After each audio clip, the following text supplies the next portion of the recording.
Okay जी student, आज हम आपके जो सर्जरी था उसका जो है वो फोर्थ लेसन स्टार्ट करते हैं और उसमें हम देखते हैं कि क्या सीन होता है। लेकिन कल हमने जो है वो हेड इंजरी स्टार्ट की हुई थी और हेड इंजरी में हमने मेनली आपकी जो है वो स्काल्प इंजरी और जो आपकी एक तरह से दूसरी होती है आपकी स्कल इंजरी, उसको हमने डिस्कस कर लिया था। लेकिन उसके मैनेजमेंट में एक जो स्टेप रहता था वो हम डिस्कस कर लेते हैं, क्योंकि ये जो स्टेप जब आपको पता चल जाएगा फिर जो आपकी क्रेनियल सॉरी आपकी जो ब्रेन इंजरी होगी, वो ब्रेन इंजरी जो होगी वहां पे एक तरह से आपको मुझे एक्सप्लेन करना आसान होगा और आपको समझना भी आसान होगा।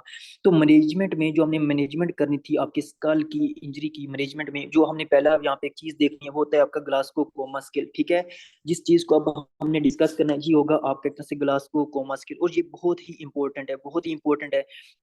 न्यूरो सर्जरी में सबसे इंपॉर्टेंट यही है, तो आपने इसको लाजमी समझ लेना है, उसके नोट्स वगैरह बना लेने हैं। तो अब जिसको हम डिस्कस करेंगे वो कौन सा होगा, वो होगा आपका ग्लासको कोमा स्केल। क्या आपका ग्लासको कोमा स्केल क्या होता है, जिसको हम प्यार से क्या कहते हैं, GCS कहते हैं। ठीक है, आपने कहना है कि ग्लासको कोमा स्केल को हम डिस्कस करें। अब ग्लासको कोमा स्केल में आपने कहना है कि ये जो ग्लासको कोमा स्केल होता है, it is a scoring system which shows the severity of the brain injury and skull trauma. ठीक है, यानी कि आपने इसकी डेफिनेशन में लिखना है ये एक ऐसा स्कोरिंग सिस्टम है, यानी कि it is a scoring system. ठीक है, यानी कि इसमें हम क्या देते हैं, हम डिफरेंट किस्म की जो है वो पॉइंट्स देते हैं। ठीक है, वो क्या क्या होते हैं अभी हम डिस्कस करेंगे। आप इसकी डेफिनेशन में लिखना है कि जो ग्लासको कोमा स्केल है, जो GCS है, it is a scoring system. ये एक स्कोरिंग सिस्टम है विच शोज, ठीक है, जो हमें ये बताता है, ठीक है, विच shows the severity of the brain injury। ठीक है, विच shows the severity of the brain injury. ठीक है, जो कि ये शो करता है कि आपकी जो ब्रेन है, severity of the brain injury, यानी कि जो आपका ब्रेन है, ठीक है, इसको कितनी इंजरी हो चुकी है। ठीक है, इसको कितनी इंजरी हो चुकी है, तो ये आपने कहना है। यानी कि आपने कहना है कि जो ग्लासको कोमा स्केल है ये एक ऐसा स्केल है जो हमें ये बताता है कि आपके ब्रेन के अंदर कितनी इंजरी हो चुकी है, यानी कि आपका जो पेशेंट आया है उसके बचने के चांसेस कितने हैं, उसको किस मतलब उसकी जो है वो ब्रेन की जो इंजरी हुई है वो कितनी सवियर हुई है, वो माइल्ड हुई है, मॉडरेट हुई है, ये एक इमरजेंसी केस है, ये क्या सीन उसका है। तो वो हम किस मदद से पहचान सकते हैं आपको पेशेंट को, वो होता है आपका ग्लासको कोमा स्केल की मदद से। अब ये जो ग्लासको कोमा स्केल होता है ना, ठीक है, इसके आपके तीन कंपोनेंट्स होते हैं। आपने लिखना है कि components of the Glasgow coma scale, इसको आपकी अभी आपको समझ आ जाएगा, सिर्फ आपने जो अभी जो है वो लिखते जाना है। आपने कहना है कि जो ग्लासको कोमा स्केल होता है इसके कंपोनेंट्स कौन कौन से होते हैं, तो आपने कहना है कि जो ग्लासको कोमा स्केल होते हैं इसके मेनली तीन कंपोनेंट्स होते हैं, जिसको हम कहते हैं EVM। ठीक है, EVM कहते हैं। अब EVM क्या होता है अभी मैं आपको बताता हूँ। आपने कहना कि जो ग्लासको कोमा स्केल होते हैं इसकी मेनली तीन कंपोनेंट होते हैं। जो पहला कंपोनेंट होता है वो होता है आई ओपनिंग। ठीक है, यानी कि आई ओपनिंग, यानी कि जो पेशेंट होता है जब वो इमरजेंसी कंडीशन में लाया जाता है तो वो अपनी आई को किस तरह ओपन कर होता है, एक तो ये आपने देखना होता है। फिर जो दूसरी होती है वहां पे वो होता है आपका वर्बल रिस्पॉन्स। क्या होता है आपका एक तरह से वर्बल रिस्पॉन्स, यानी कि जो आपका पेशेंट होता है वो आपको कैसे रिस्पॉन्स दे रहा है, उसके बात करने का अंदाज क्या है, वो किस तरह की बातें कर रहा है। ठीक है, तो ये आपने देखना होता है। फिर जो तीसरे नंबर पे आपने देखना होता है वो होता है उसका मूवमेंट। ठीक है, यानी कि उसकी क्या देखनी होती है, वो होती है उसकी मूवमेंट को देखना होता है। मूवमेंट से मुराद उसका जो मोटर रिस्पॉन्स है उसको आपने एक तरह से देखना होता है कि वहां पर उसका क्या सीन होता है। देखो आपने कहना है कि जो ग्लासको कोमा स्केल है ये एक ऐसा स्कोरिंग सिस्टम है जो हमें ये बताता है कि आपका जो पेशेंट होता है उसके ब्रेन की क्या हालत है, यानी कि उसकी जो ब्रेन की इंजरी हुई है वो किस लेवल की है, यानी कि वो बहुत सीवियर है, वो माइल्ड है, मॉडरेट है, किस किस्म की है आपकी पेशेंट है, उसके बचने के कितने चांसेस हैं। तो हम GCS की मदद से जो है उसका अंदाजा लगा सकते हैं। अब ये जो GCS होता है इसके तीन कंपोनेंट्स होते हैं, यानी कि पेशेंट के अंदर हमें ये तीन चीजें देखनी होती हैं। उसकी आई ओपनिंग, उसकी वर्बल रिस्पॉन्स कैसा है, और उसका मूवमेंट यानी उसका मोटर रिस्पॉन्स कहता है, उसका जो मोटर रिस्पॉन्स है वो कैसा है, ये चीजें हमने या वो देखनी होती हैं।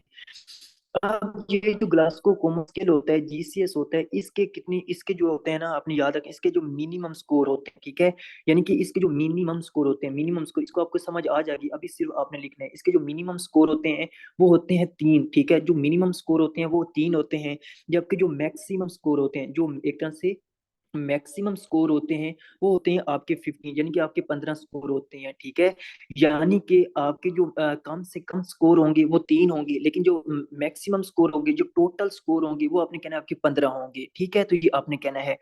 अब जितना भी पेशेंट, ठीक है, अगर एक पेशेंट आपके पास आता है, उसमें हम चीजें देखेंगे। अगर उसका जो है वो जीसीएस के ऊपर उसकी स्कोरिंग 50/50 है, ठीक है, सॉरी 15/15 है, यानी कि 15/15 है, तो वो आपका पेशेंट होता है वो नॉर्मल कंडीशन में होता है। अगर वो मतलब कि उसके स्कोर जो है वो थोड़े हो जाए, लाइक 10 हो जाए, 9 हो जाए, फिर उस लिहाज से उसकी जो है वो ब्रेन की जो सेवरिटी होती है अब उस वो बढ़ती जाती है, ठीक है। तो सिर्फ आपने ये याद रखना है कि जो मिनिमम स्कोर होंगे वो 3 होंगे, और जो मैक्सिमम स्कोर हम देंगे उस पेशेंट को वो आपके 15 होंगे। फिर आपने यहाँ पे सबसे इंपॉर्टेंट पहले ही पॉइंट लिख लेना है कि मोर द स्कोर, ठीक है, आपने लिखना है कि मोर द स्कोर, ठीक है, जितने ज्यादा स्कोर होंगे, ठीक है, मोर द स्कोर, जितने ज्यादा स्कोर होंगे, the more the chances of, ठीक है, the more chances of recovery will be, more chances of recovery will be, ठीक है, ये बहुत इंपॉर्टेंट है। अभी आपको इसकी समझ आ जाएगा। अभी आपने सिर्फ लिखना है कि जितने ज्यादा स्कोर होंगे इतने ज्यादा पेशेंट की रिकवरी के चांसेस ज्यादा होंगे। More the score more the chances of recovery will be, ठीक है, यानी कि जितना पेशेंट के ग्लासको कोमा स्केल के ऊपर स्कोर ज्यादा होंगे इतने चांसेस होंगे कि वो पेशेंट आपका जल्दी रिकवर हो जाए, ठीक है। अभी तक आपने यहाँ पर ये लिखना है।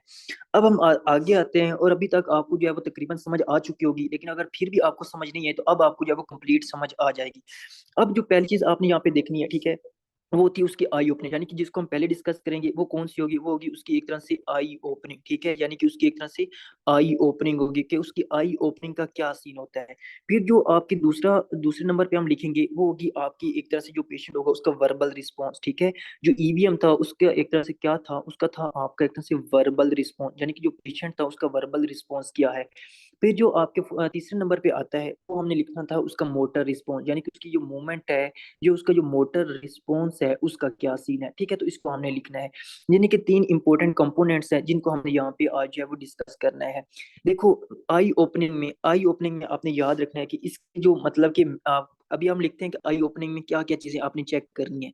यानी कि जो ग्लासको कोमा स्केल में जो आपने पहली चीज चेक करनी है पेशेंट के अंदर, जब भी आपका जो पेशेंट होगा, ठीक है, फॉर एग्जाम्पल एक पेशेंट होगा, वो अभी भी किसी न किसी रोड ट्रैफिक एक्सीडेंट की सूरत में आपके पास लाया जाएगा। जब वो हॉस्पिटल में आपके पास लाया जाएगा और उसको इमरजेंसी में शिफ्ट किया जाएगा, तो आपने उसका जो है वो जीसीएस जो है वो काउंट करना होता है। अब जीसीएस में पहली जो चीज आपने देखनी होती है उसकी आई का रिस्पॉन्स, यानी कि उसकी आई ओपनिंग जो है वो किस तरह हो रही है। तो यानी कि अगर पेशेंट आपके पास लाया जाता है और उसमें जो पहली चीज आप देखते हो कि वो स्पॉन्टेनियस ओपनिंग अपनी आंखों को कर रहा है, ठीक है, यानी कि स्पॉन्टेनियस ओपनिंग, यानी कि स्पॉन्टेनियस ओपनिंग से ये मुराद है कि जब भी आपको ये पेशेंट लाया जाएगा, अगर वो अपनी आंखों को ओपन और क्लोज जो है वो नॉर्मली कर रहा है, ठीक है, यानी कि जिस तरह हम जो है अभी बैठे हुए हैं और अपनी आंखों को क्या करें, ओपन और क्लोज, ठीक है, मैं भी कर देता हूँ। More the score more the chances of recovery will be, बिल्कुल ऐसा ही है, ठीक है। तो अभी आपको समझ आ जाएगी दोबारा।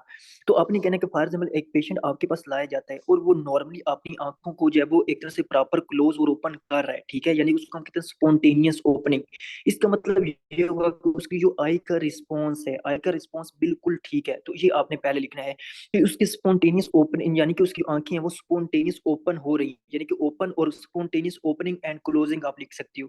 कि उसकी जो आंखें होंगी वो खुद ब खुद नॉर्मली जिस तरह वो नॉर्मल रूटीन में वो अपनी आंखों को ओपन और क्लोज करता है, तो वो उसी तरह से वो है, वो उसको ओपन और क्लोज कर है। एक तो ये आपने देखना होता है। फिर अगर दूसरे नंबर पे जो आपका पेशेंट होता है, ठीक है, अगर वो अपनी आंखों को ओपन करे टू वॉइस, ठीक है, यानी कि जब वो पेशेंट आपके पास लाया जाएगा, तो अगर वो अपनी आंखों को मतलब उसकी आंखें बंद है, ठीक है, उसकी आंखें बंद है, तो अगर हम उसको वॉइस दें, आवाज दें, तब वो अपनी आंखों को ओपन करे, तो ये अलग कंडीशन होगी। इसको कौन कौन से स्कोर देने हैं मैं आपको समझा दूंगा। तीसरे नंबर पे जो आपने याद रखना है, तीसरे नंबर पे जो आपकी चीज आएगी वो होगा टू द पेन, ठीक है, टू पेन, ठीक है, यानी कि अगर जो पेशेंट होगा, अगर उसको यानी कि कोई ना कोई पेन वगैरह या यानी कि उसको कोई ना कोई जो नीडल वगैरह अगर चुभोई जाए, ठीक है, तब वो अपनी आंखों को ओपन करेगा, तो फिर हमने उसको किस तरह के स्कोर देने हैं। यानी कि स्पॉन्टेनियस ओपनिंग कर रहा है, खुद ब खुद ओपन जो है वो अपनी आंखों को कर रहा है, तो फिर अलग हमने स्कोर देने हैं। अगर हम उसको आवाज देंगे फिर वो अपनी आंखों को ओपन कर रहा है, तो फिर अलग हमने उसको स्कोर देने हैं। अगर जो है हम उसको आवाज देते हैं फिर भी ओपन नहीं कर रहा, तो अगर हम जो है उसको पेन देते हैं, यानी कि कोई ना कोई ऐसी जो है वो बहुत ही ज्यादा लाइक उसको नोक्शियस स्टिमुलस देते हैं, उसको जो है वो कोई ना कोई चीज चुभोते हैं, लाइक जो है सिरिंज वगैरह जो है नीडल वगैरह चुभोते हैं, फिर वो अपनी आंखों को ओपन करता है, तो फिर हमने उसको अलग स्कोर देने हैं। लेकिन आपकी जो फोर्थ नंबर पे आएगा कि नो ओपनिंग, ठीक है, यानी कि नो ओपनिंग, यानी कि ये जो है अपनी आंखों को बिल्कुल ओपन ही नहीं कर रहा, ना तो वॉइस से ओपन कर रहा है ना तो पेन से, तो फिर हमने अलग स्कोर देने हैं। अगर आपके पास पेशेंट आए, ठीक है, उसके पास पेशेंट आए, उसको आरटीओ हो और आपने ग्लास को कोमा स्केल चेक करना हो, तो अगर वो आपने उसकी आंखों का एग्जामिनेशन करना है, आपने पहले उसकी आंखों को देखना है।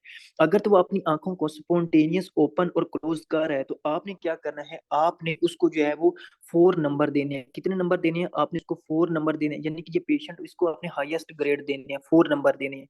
लेकिन अगर वो आपको आवाज पे यानी कि वॉइस पे अगर जो है वो अपनी आंखों को ओपन करे, तो फिर आपने उसको 3 नंबर देने हैं। कितने नंबर देने हैं? 3 नंबर देने हैं।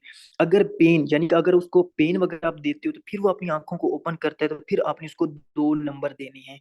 लेकिन अगर वो अपनी आंखों को बिल्कुल बिल्कुल ओपन ही नहीं कर रहा, ना तो वॉइस से ना तो पेन से, तो आपने उसको 1 नंबर देना है। ठीक है, आपने उसको कितना नंबर देना है? 1 नंबर देना है। अब ये जो ग्लासको कोमा स्केल होता है ना, इसमें आपने लाजमी और लाजमी उसको 1 नंबर देना है, चाहे वो उसका जो है वो रिस्पॉन्स बिल्कुल जीरो भी हो ना, फिर भी आपने क्या करना है, उसको लाजमी और लाजमी 1 नंबर देना है। ठीक है, ये था आपने आई की ओपनिंग, देखिए आई का एग्जामिनेशन किया और आपने इस तरतीब से उसको क्या देने हैं, नंबर वगैरह देने हैं।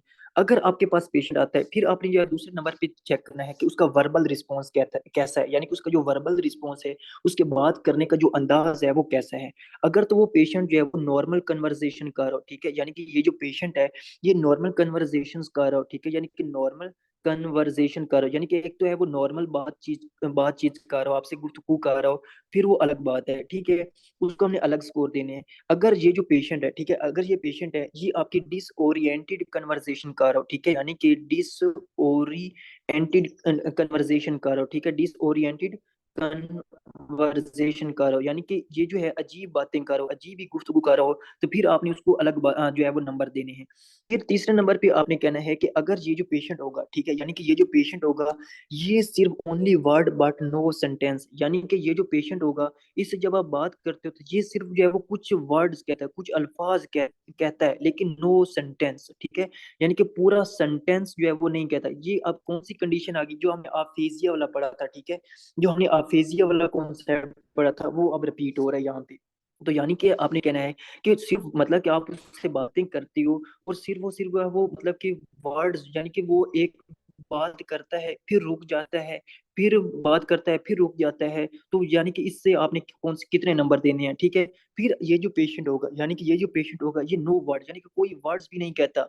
यानी कि अब ये बात समझने वाली है, देखो लास्ट पे आप लिखते हैं नन, फिर मैं आपको समझाता हूँ। देखो अब ये जो पेशेंट होगा ना, यानी कि जब आप इससे बात करोगे, जब ये इससे आप बात करोगे, तो ये आपकी तरफ जो है वो मुंह तो करेगा, यानी कि आपकी तरफ मुंह करेगा, यानी कि इसका जो मतलब कि जब आप इससे बात करोगे कि भाई आपका नाम क्या है, आप कैसे हैं, आप खैरियत से हैं, तो मतलब कि जब आप इससे कोई बात करते हो, तो वो बेचारा आपकी तरफ देखता तो है, आपकी तरफ देखता तो है, मतलब कि आपको ऐसा फील होता है कि वो मेरे साथ कोई ना कोई बात करना चाहता है, लेकिन वो बेचारा कोई बात जो है वो कह नहीं पाता, यानी कि उसके फेशियल एक्सप्रेशन से आपको ये लग रहा है कि वो मुझसे कोई बातें करना चाहता है, लेकिन जो है वो कोई वर्ड्स, यानी कि सेंटेंस सेंटेंस तो दूर की बात, कोई वर्ड्स भी अदा नहीं करता, कोई वर्ड्स भी नहीं बोलता, तो फिर आपने उसको अलग नंबर देने हैं।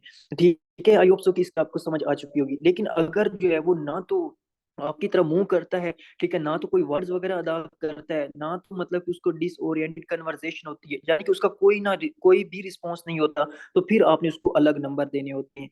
अब देखो अगर वो जो है जो पेशेंट है वो अगर एक तरह से नॉर्मल कन्वर्सेशन कर रहा है, यानी कि नॉर्मल बातचीत आपके साथ कर रहा है, तो आपने उसको कितने देने? आपने उसको 5 नंबर देने हैं। कितने? उसको आपने 5 नंबर देने हैं। ठीक है, अगर वो पेशेंट आपके पास आता है, ठीक है, वो डिसओरिएंटेड कन्वर्सेशन कर रहा है, तो आपने उसको 4 नंबर दिए हैं। यानी कि आप क्या करते हो, आप उससे बात करते हो, ठीक है, आप उससे बात करते हो भाई आप कैसे हैं, तो वो आगे से आपको गालियां देता है, यानी कि वो वाला अफेजिया जिस तरह आपको बताया था कि ये पेशेंट, इससे हम पूछेंगे कि यार आपने जो आपका नाम क्या है, तो वो कहेगा मैंने 10 रोटियां खाई हैं, तो इस तरह की बात करेगा। तो यानी कि मतलब कि हम उससे पूछेंगे कि आप कैसे हैं, तो वो आगे से अजीब बातें करेगा, आगे से गालियां देगा, डिसओरिएंटेड कन्वर्सेशन करेगा तो हमने उसको 4 नंबर देने हैं। अगर ये पेशेंट है ये सिर्फ वर्ड्स अदा करता है, ठीक है, यानी कि सिर्फ जो है वो अल्फाज बोलता है लेकिन सेंटेंस पूरा जो है वो नहीं बोल सकता, तो आपने इसको 3 नंबर देने हैं, ठीक है। अगर ये जो पेशेंट है ये बेचारा आपकी तरफ देखता तो है, कोई ना कोई बात तो करना चाहता है, लेकिन जो है वो कोई जो है वर्ड्स वगैरह नहीं बोल सकता, ठीक है, तो फिर आपने इसको 2 नंबर देने हैं। अगर मतलब कि सारे के सारे जो रिस्पॉन्स होंगे वो अब्सेंट होंगे तो आपने इसको क्या देना है, 1 नंबर देना है, ठीक है।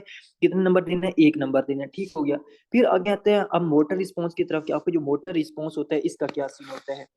मोटर रिस्पॉन्स यानी कि ये जो पेशेंट होता है इसकी मूवमेंट कैसी है, इसके जो लिम्स हैं या इसके प्रॉपर जो ऑर्गन्स वगैरह हैं उनकी मूवमेंट कैसी है। अगर इसकी जो मूवमेंट वो नॉर्मल हो, यानी कि नॉर्मल हो, तो फिर आपने इसको कितने नंबर देने हैं। यानी कि अगर ये पेशेंट है ये अपने जो लिम्स हैं अपने हाथ और पाँव उनको प्रॉपर हिला रहा है नॉर्मल वे से, यानी कि उसका मोटर रिस्पॉन्स बिल्कुल ठीक है, तो फिर आपने उसको किस तरह के नंबर देने हैं। लेकिन अगर ये जो पेशेंट होगा ये मतलब कि लोकेटेड टू द पेन, यानी कि ये लोकलाइज टू द पेन, यानी कि फिर आपने लिखना है कि localized to the pain, localize to the pain, यानी कि अब टू द पेन। अब यानी कि ये जो पेशेंट आपके पास आया है ना, ठीक है, एक तो कंडीशन पहली ये थी कि वो अपने हाथों और पैरों को, यानी कि अपने हाथों को और अपने जो है वो दूसरे प्रॉपर जो उसके पैर वगैरह होते हैं या उसके अपर लिम्ब और लोअर लिम्ब जो है उसको प्रॉपर हिला रहा है, उसकी मोटर रिस्पॉन्स सही कर रहा है, तो आपने उसको अलग नंबर देने हैं। लेकिन अगर जो है आपके पास पेशेंट आता है ना तो अपने हाथों को प्रॉपर हिला रहा है ना तो आप पैरों को प्रॉपर हिला रहा है, यानी कि वो बिल्कुल जो है वो स्ट्रेट पड़ा हुआ है, ठीक है, यानी कि कोई हरकत नहीं कर रहा, लेकिन जो है वो आप उससे पूछते हो कि आपको दर्द कहाँ है, फिर वो क्या, फिर वो जनाब आप उसको अपनी जो है वो अपने आप खुद को जहमत देता है और फिर आपको जो है वो हाथ लगा के बताता है कि मुझे यहाँ पे पेन है, तो फिर आपने उसको अलग नंबर देने हैं, ठीक है। लोकलाइज्ड करे पेन को, ठीक है, ये आपने लिखना है। फिर क्या होगा कि वो तीसरे नंबर पे आपने withdrawal to the stimulation, यानी कि withdrawal to the stimulus, withdrawal to the stimulus. अब इसका क्या मतलब होता है withdrawal to the stimulus, यानी कि withdrawal to the stimulus से मुराद ये होगा कि ये जो पेशेंट होगा, यानी कि ये जो पेशेंट होगा इससे जब हम पूछेंगे कि यार आपको दर्द कहाँ पे है, यानी कि दर्द कहाँ पे है, तो ये मतलब कि लोकलाइज नहीं कर सकेगा, यानी कि पहले जो आपके दूसरे नंबर पे जो मैंने लिखा है इसमें जब हम इससे पूछते थे कि आपको पेन कहाँ पे है, फिर ये अपने आप को जहमत देता था, फिर जनाब हमें बताता था कि मुझे इस जगह के ऊपर पेन है, यानी कि वहां पे हाथ लगाता था। लेकिन ये जो पेशेंट है फिर हम इससे पूछेंगे, अगर हम इससे पूछेंगे कि यार आपको दर्द कहाँ पे है, तो ये नहीं बता सकता। लेकिन अगर आपको पता हो कि यार इसको यहाँ पे जख्म हो चुके हैं, तो जब आप उस जगह के ऊपर जहाँ पे उसको जख्म हो चुका है वहां पे आप हाथ लगाते हो, जैसे ही हाथ लगाते हो तो ये जनाब वहां से जो है वो अपना बहुत चीख उठता है, यानी कि अपने इतना उसको दर्द होता है तो वो आपसे जो मुंह फेर लेता है, यानी कि अपना जो मुंह होता है वो दूसरी तरफ कर लेता है पेन की वजह से, तो इसको अपने अलग नंबर देने हैं, ठीक है। यानी कि पेन को लोकलाइज नहीं कर सकता, लेकिन जब आपको जो है वो अपने उसकी जो इंजरी वाली साइट होती है वहां पे हाथ वगैरह लगाती हो तो उसको इतना ज्यादा दर्द होता है कि वो दर्द की वजह से अपने अपना जो मुंह होता है वो दूसरी तरफ फेर लेता है, इसको हम कहते हैं विड्रावल टू द स्टिमुलस। फिर आप इसको जो है वो अलग नंबर देने होते हैं। फिर जब ये पेशेंट आपके पास आता है, ठीक है, जब ये पेशेंट आपके पास आता है और इसको क्या हो, ये जनाब इसका सीन ये हो कि इसमें एक तरह से एबनॉर्मल फ्लैक्शन हो, ठीक है, यानी कि एबनॉर्मल फ्लैक्शन हो, यानी कि जब ये पेशेंट आपके पास आए या इसको ये क्या हो कि ये बिल्कुल जो है वो स्ट्रेट हो, यानी कि बिल्कुल जो है वो इसकी जो सारी बॉडी जो है वो स्ट्रेच हो चुकी हो, फ्लेक्स्ड हो चुकी हो, जिस तरह एक होता है जिस तरह आपका एक तरह से उसका स्पाज्म हो चुका हो, ठीक है, उसे क्या हो चुका, स्पाज्म हो चुका हो, बिल्कुल जो है वो स्ट्रेच हो चुकी हो, तो फिर आपने इसको अलग नंबर देने, इसको हम कहते हैं आपके एक तरह से डी कोर्टिकेट पोजीशन, ठीक है, यानी कि इस पोजीशन को हम कहेंगे आपकी एक तरह से D कोर्टिकेटेड position. D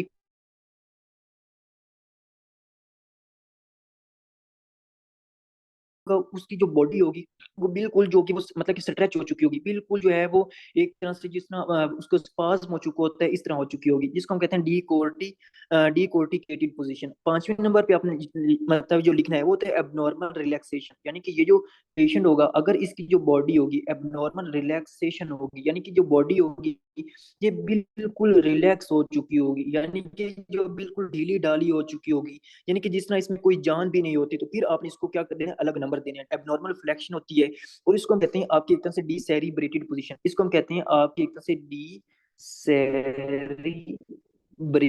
position, सेरिब्रेटेड position है कहते हैं, ठीक है, क्या कहते हैं, डी ब्रेटेड पोजीशन होगी। डिसेरिब्रेटेड पोजीशन ऐसी पोजीशन जिसमें आपकी यानी कि जो पेशेंट की बॉडी होगी वो बिल्कुल रिलैक्स हो चुकी होगी, यानी कि जिस तरह उसमें जान भी नहीं होती, तो उसको आपने अलग नंबर देने हैं। या फिर इनमें से कोई ना हो, यानी कि नन हो, ठीक है, तो फिर आपने इसको अलग नंबर देने हैं, ठीक है। यानी कि अब आपके पास पेशेंट आता है, उसमें क्या है, वो अपनी जो एक तरह से जो बॉडी वगैरह उसको प्रॉपर जो है वो हिला रहा है, ठीक है, यानी कि वो उसको प्रॉपर जो है वो एक तरह से फ्लेक्स और रिलैक्स कर रहा है, तो फिर आपने इसको जो है वो एबनॉर्मल फ्लेक्शन, अभी मैं आपको बताता हूँ एबनॉर्मल फ्लेक्शन जो होता है ना, इसको हम कहते हैं डीकोर्टिकेटेड पोजीशन। क्या कहते हैं हम इसको, कहते हैं डीकोर्टिकेटेड पोजीशन। यानी कि ये जो पेशेंट जब आपके पास आएगा ना, ये बिल्कुल अकड़ा हुआ होगा, ठीक है, यानी कि बिल्कुल इसकी बॉडी स्ट्रेच हो चुकी होगी, ठीक है, जो यानी कि जिस तरह स्पाज्म होता है, ठीक है, उस तरह हो चुकी होगी। तो फिर मतलब कि उसका बिल्कुल स्ट्रेट हुआ पड़ा होगा, ठीक है, जिस तरह यानी कि इसमें जो है वो बिल्कुल मर चुका है, इस तरह होगा। या और दूसरा रिलैक्सेशन, रिलैक्सेशन उसकी जो बॉडी है वो बिल्कुल रिलैक्स होगी, बिल्कुल ढीली ढाली हो जाएगी, जिस तरह उसमें जान भी नहीं होती। तो फिर आपने उसको हम कहते हैं आपके एक तरह से डी सेरिब्रेटेड पोजीशन, डी सेरिब्रेटेड पोजीशन, और डी कोर्टिकेटेड पोजीशन ऊपर वाली को कहते हैं। अब आपके पास पेशेंट आता है, इसमें क्या है कि जब इसकी जो है वो बॉडी बिल्कुल नॉर्मल जो है वो मूव कर रही है, मोटर रिस्पॉन्स बिल्कुल ओके है, तो आपने इसको 6 नंबर देने हैं। कितने नंबर देने हैं? 6 नंबर देने हैं। अगर वो लोकलाइज्ड करे पेन को, तो फिर आपने उसको 5 नंबर देने हैं। अगर विड्रावल टू द स्टिमुलस हो, तो आपने इसको कितने नंबर देने हैं? आपने इसको 4 नंबर दे देने हैं, ठीक है। अगर जो है वो इसकी बॉडी बिल्कुल एबनॉर्मल फ्लेक्स हो, यानी कि एबनॉर्मल फ्लेक्स हो, बिल्कुल अकड़ चुकी हो, तो फिर आप उसको ने उसने खाक आपको जवाब देना है, उसने खाक आपको जनाब उसको रिस्पॉन्स करना है किसी पेन वगैरह का, तो आपने इसको 3 नंबर दे देने हैं। अगर बिल्कुल उसकी जो बॉडी है बिल्कुल रिलैक्स हो चुकी है, बिल्कुल जो है वो ढीली ढाली हो चुकी है, तो आपने इसको कितने नंबर देने हैं? आपने इसको 2 नंबर देने हैं। कितने? आपने इसको 2 नंबर देने हैं। अगर इसमें से कोई भी रिस्पॉन्स ना हो, तो आपने इसको कितने नंबर देने हैं? आपने जनाब इसको जो है वो 1 नंबर देना है। कितने नंबर देने हैं? आपने इसको 1 नंबर देना है, ठीक है। तो ये होता है आपका इसका सारा का सारा सीन होता है। देखो, अब इसमें हम देखेंगे, अगर हम कैलकुलेट करें, अब अगर हम कैलकुलेट करें, तो फॉर एग्जांपल ये आपका था, लाइक फॉर एग्जांपल ये आपके कितने नंबर है? 4, ठीक है, यानी कि आई ओपनिंग में मैक्सिमम स्कोर कितने हैं? 4 हैं, ठीक है, मैक्सिमम स्कोर कितने हैं? 4 हैं, ओके हो गया। फिर आपको पता है कि वर्बल रिस्पॉन्स में मैक्सिमम स्कोर कितने हैं? 5 हैं, ठीक है, कितने हैं? 5 हैं। और मोटर रिस्पॉन्स में, जो आपका मोटर रिस्पॉन्स होता है, इसमें मैक्सिमम स्कोर कितने हैं? 6 हैं, ठीक है। तो मैक्सिमम स्कोर कितने हैं? 6 हैं। तो अगर हम इन सबको जमा करें तो कितने बनते हैं? 4, 5, 9 और 6, 15, यानी कि मैक्सिमम स्कोर कितने हो गए? 15 हो गए। अगर हम देखेंगे कि इनमें सब में जो मिनिमम स्कोर कितने हैं, यानी कि कम से कम स्कोर कितने हैं, तो आपको पता है कि ये एक, और इसमें भी एक है, इसमें भी एक है, तो इसके जो मिनिमम स्कोर होंगे वो कितने होंगे? वो 3 होंगे, ठीक है। कितने होंगे? 3 स्कोर होंगे। अगर मतलब जो पेशेंट होगा, जितने इसके ज्यादा स्कोर होंगे, यानी कि जितने इसके 15 के नजदीक स्कोर होंगे, इतनी इसकी रिकवरी के चांसेस ज्यादा होंगे। और जितने इसके स्कोर जो होंगे वो 3 के नजदीक हो गए, इतने ही इसको जो है वो एक तरह से कोलैप्स होने के चांसेस ज्यादा होंगे, यानी कि इसके जो है वो ऊपर की टिकट कटवाने के चांसेस जो होंगे वो ज्यादा होंगे, ठीक है। तो इस तरह आपने इसको समझना, इसलिए मैंने लिखा था कि मोर द स्कोर, जितने ज्यादा स्कोर होंगे, more the chances of recovery will be, ठीक है। आई होप सो कि अब आपको जो है वो समझ आ चुकी होगी। तो ये जो आपका ये जो टेबल है, ठीक है, जो ग्लासगो कोमा स्केल है, ये बहुत ही इंपॉर्टेंट है, बहुत ही इंपॉर्टेंट है। तो इसको आपने लाजमी और लाजमी देखना है कि इसके सारे का क्या सीन होता है। अब ये जो ब्रेन इंजरी होती है ना, इसके ऊपर हम इसको डिस्कस करेंगे कि कब आपके पेशेंट को हम कहेंगे कि ये इमरजेंसी सिचुएशन में है, कब हम कहेंगे कि ये माइल्ड सिचुएशन में, इस सारी चीजें हम पढ़ेंगे, ठीक है। यहाँ पे मतलब कि सारी एक इंटरप्रिटेशन आती है, वो हम अभी डिस्कस करेंगे, लेकिन अभी पहले आपने यहाँ पे एक और कॉन्सेप्ट क्लियर करना है इसके बारे में। देखो, अब फॉर एग्जाम्पल ये ग्लासगो कोमा स्केल जो है, आपको पता चल गया कि इसमें सारा क्या सीन होता है। जब आपके पास पेशेंट आता है, तो आपने कितनी दफा उसमें ये जो है वो जीसीएस परफॉर्म करना है, कितनी दफा उसके अंदर आपने ग्लासगो कोमा स्किल जो है वो चेक करना है, कितनी दफा आपने स्कोरिंग चेक करनी है, ठीक है। फिर आपने उसको डिक्लेयर करना है कि आया वो जो पेशेंट है वो ओके है, यानी कि वो अच्छी कंडीशन में है, बुरी कंडीशन में है, या कितनी कंडीशन में है। तो अब हम लिखते हैं हो फ्रीक्वेंसी, कितनी दफा आपको जीसीएस मॉनिटर किया जाएगा, ठीक है। यानी कि अब मतलब कि आपने लिखना है कि हाउ फ्रीक्वेंटली, ठीक है, यानी कि हाउ फ्रीक्वेंटली, यानी कि कितनी दफा, यानी कि कितनी दफा हो frequently GCS is monitored, GCS is monitored, यानी कि कितनी दफा हमने जो है वो आपके जीसीएस को जो है वो मॉनिटर्ड करना है, ठीक है। ये तो नहीं हमने करना कि आपके पास पहली दफा पेशेंट आ गया, ठीक है, तो आपने एक ही दफा उसका जीसीएस चेक किया है, तो आप उसी बिना पे उसको डिक्लेयर कर दो कि यार ये जो आपकी जो है वो काफी सीवियर कंडीशन में है, या इसका क्या सीन होता है। तो मतलब कि कितनी दफा आपने जो है वो जीसीएस को चेक करना है। अगर आपके पास पेशेंट है, ठीक है, और आपके पास अभी अभी पेशेंट आया है, और वो उसको वे पहले फर्स्ट 2 आवर्स, यानी कि पहले 2 घंटे में, यानी कि पहले 2 घंटे में आपने क्या करना है, आपने किस तरह चेक करना है मैं आपको बताता हूँ।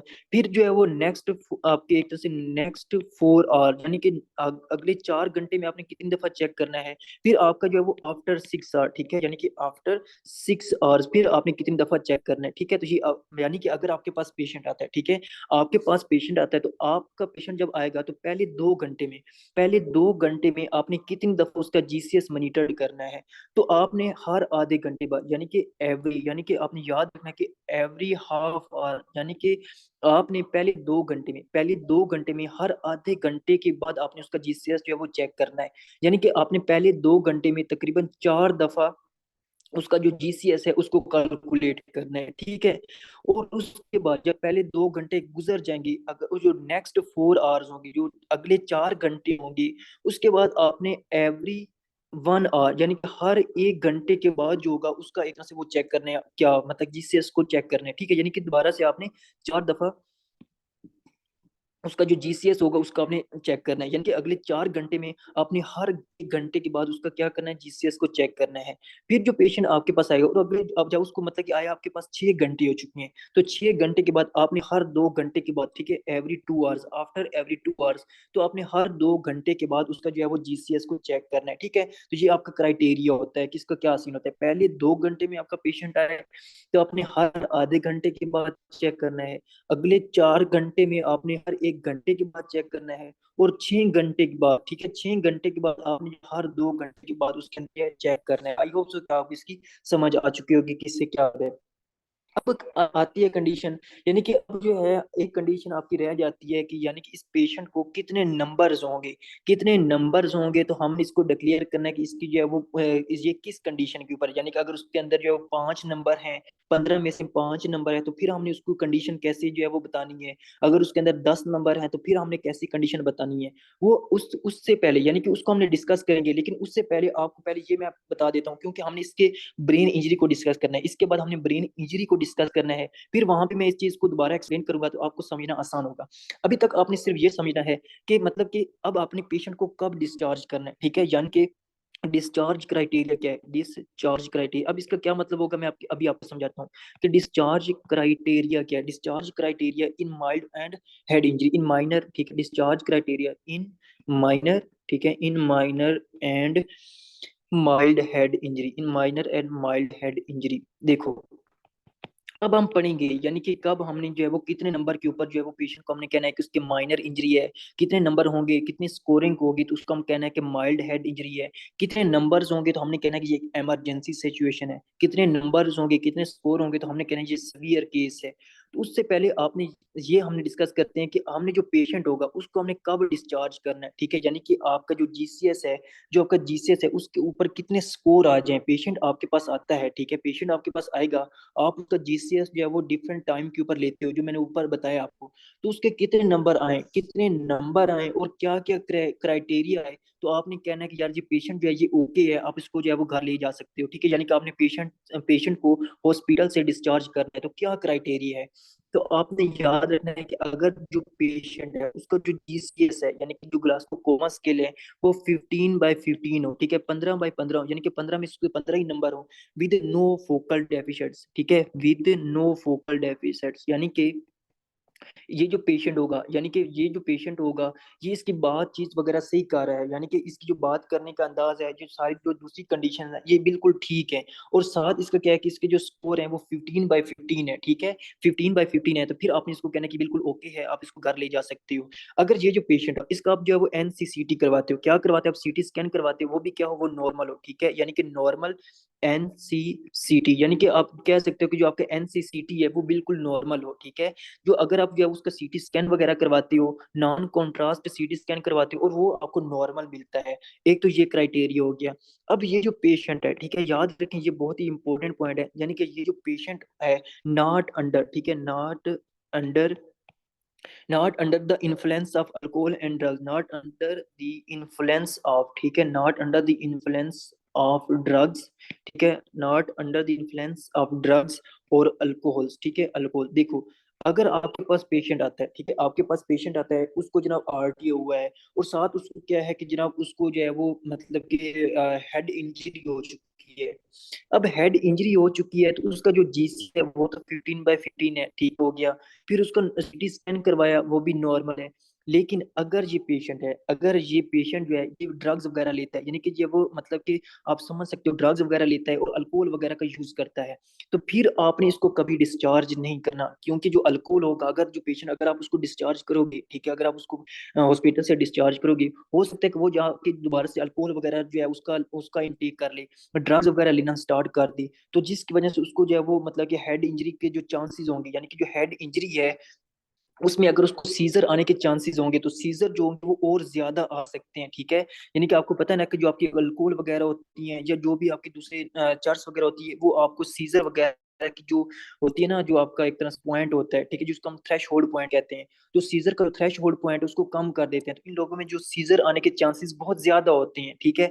तो आपने कहना है कि अगर ये पेशेंट है, ठीक है, अगर ये पेशेंट है, अगर ये किसी ड्रग्स और अल्कोहल के इन्फ्लुएंस में है, यानी कि अल्कोहल ड्रग वगैरह यूज कर रहे हो, तो आपने इसको डिस्चार्ज नहीं करना।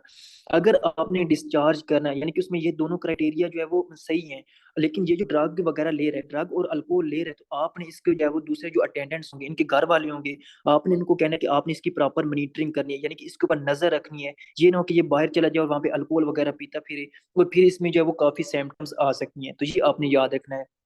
फिर आपने जो है वो और क्या याद रखनी है कि patient accompanied by a responsible adult, ये भी बहुत ही इंपॉर्टेंट चीज है। यानी कि पेशेंट, ठीक है, जो आपका पेशेंट होगा अकोम्पेनिड बाय, ठीक है, जो पेशेंट होगा accompanied by a responsible adult, a responsible adult, responsible adult, ये भी बहुत इंपॉर्टेंट है। यानी कि देखो, मैंने आपको बताया था ना कि आप जो होते हैं ना एपिड्यूरल हीमाटोमा और सब ड्यूरल हीमाटोमा, तो एपिड्यूरल हीमाटोमा और सब ड्यूरल हीमाटोमा में हमने देखा था कि फॉर एग्जाम्पल अगर मैं बात करूं एपिड्यूरल हीमाटोमा की, तो एपिड्यूरल हीमाटोमा में क्या होता था कि जो पेशेंट होता था ना, उसमें ल्यूसिड इंटरवल होता था। ल्यूसिड इंटरवल में क्या होता था कि जो पेशेंट होता है ना, इसको जो है वो एक तरह से पहले तो अनकॉन्शियस हो जाता था, पहले तो बेहोश हो जाता है, फिर जो है वो होश में आ जाता है, फिर जो है वो एक तरह से बेहोश हो जाता है, दोबारा से अनकॉन्शियस हो जाता है। अब जब वो दोबारा से जो है वो अनकॉन्शियस हो जाता है, जब दोबारा से ठीक हो जाता है, तो जब वो कॉन्शियस हो जाता था, जब वो कॉन्शियस हो जाता था, वो कहता था बिल्कुल मैं ठीक हूँ, मुझे कोई मतलब मसला नहीं है। तो फिर क्या करता है वो जनाब, वहां से जो है वो चला जाता है किसी और जगह के ऊपर। फिर वहां पे जब वो चला जाता है, तो वहां पे हो सकता है उसको वो दोबारा अनकॉन्शियस हो जाए और उसके इर्द गिर्द कोई ना हो, तो वहीं पे वो मर जाए, ठीक है। यानी कि इस बात को आपने समझ लेना है कि फॉर एग्जाम्पल अगर मैं उसको मतलब कि एक उसमें ल्यूसिड इंटरवल आ रहा है, ल्यूसिड इंटरवल आ रहा है, तो एकदम वो बेहोश हो चुका है, ठीक है, फिर वो अगले ही अरसे में क्या है, दोबारा से वो कॉन्शियस हो चुका है, होश में आ चुका है। अब आपके सामने तो वो लग रहा है कि बिल्कुल ठीक है, फिर जनाब वो दोबारा से उसने बाइक चलाना स्टार्ट कर दी और ऐसी जगह के ऊपर पहुंच चुका है जहाँ पे कोई भी नहीं है, उसको देखने वाला कोई नहीं है, तो वहां पे दोबारा जाके वो अनकॉन्शियस हो जाए, दोबारा से बेहोश हो जाए, तो उसको बचाने वाला तो अब कोई नहीं होगा, तो वहां पे हो सकता है कि उसकी डेथ हो जाए, ठीक है। तो ये आपने कहना है। और दूसरा आपको पता है कि जो आपका सब ड्यूरल हीमाटोमा, जो आपका सब ड्यूरल हीमाटोमा होता था, उसमें आपको प्रोग्रेसिव डिजीनेस वगैरह होती थी, ठीक है, यानी कि उसको जो पेशेंट होता था उसको ऐसा ऐसा चक्कर आते थे, हेडेक होता था, और फिर जो है वो अगले ही दिन आपका जो है वो पेशेंट अनकॉन्शियस हो जाता है। हमने पढ़ा था ना कि वो, जब मैंने आपको बताया था कि जब उसकी एक खिलाड़ी होता है, जब उसके ब्रेन में कोई जो है वो बाल वगैरह लगती है, तो उसी वक्त उसको महसूस नहीं होता, लेकिन जब वो घर जाता है और अगले ही दिन वो मतलब कि उसकी डेथ हो जाती है, तो इसका मतलब ये होता है कि उसको जो अंदर जो है वो एक तरह से जो ब्रीजिंग वेन्स होती थी, क्योंकि जो सब ड्यूरल हीमाटोमा होता था ना, उसमें ब्रीजिंग वेन्स होती थी, और वहां पे ऐसा ऐसा जो ब्लड होता था वो ऊज आउट होता था, ऐसा ऐसा जो ब्लड है वो बाहर आता था।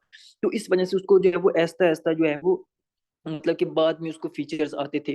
तो जरूरी है कि ये जो पेशेंट होगा, इसके जो इसके जितने भी अटेंडेंट्स होंगे वो रिस्पॉन्सिबल होना चाहिए, यानी कि उनको उसका ख्याल रखना चाहिए, उसके ऊपर नजर रखनी चाहिए कि अगर ये जो पेशेंट है ये बाद में इसको कोई ना कोई साइंस और सिम्टम्स आते हैं, तो इनको इसको जो लेकर वापस आ जाना चाहिए, यानी कि हॉस्पिटल में दोबारा लेकर आना चाहिए। तो ये जो सारे क्राइटेरिया होते हैं, इसको अपनी लाजमी देख लेना होता है कि इसको आपने मतलब कि कब का डिस्चार्ज करना है, और ये सारी कंडीशन क्या होती है। आई होप तो कि आपको यहाँ तक जो है वो समझ आ चुकी होगी।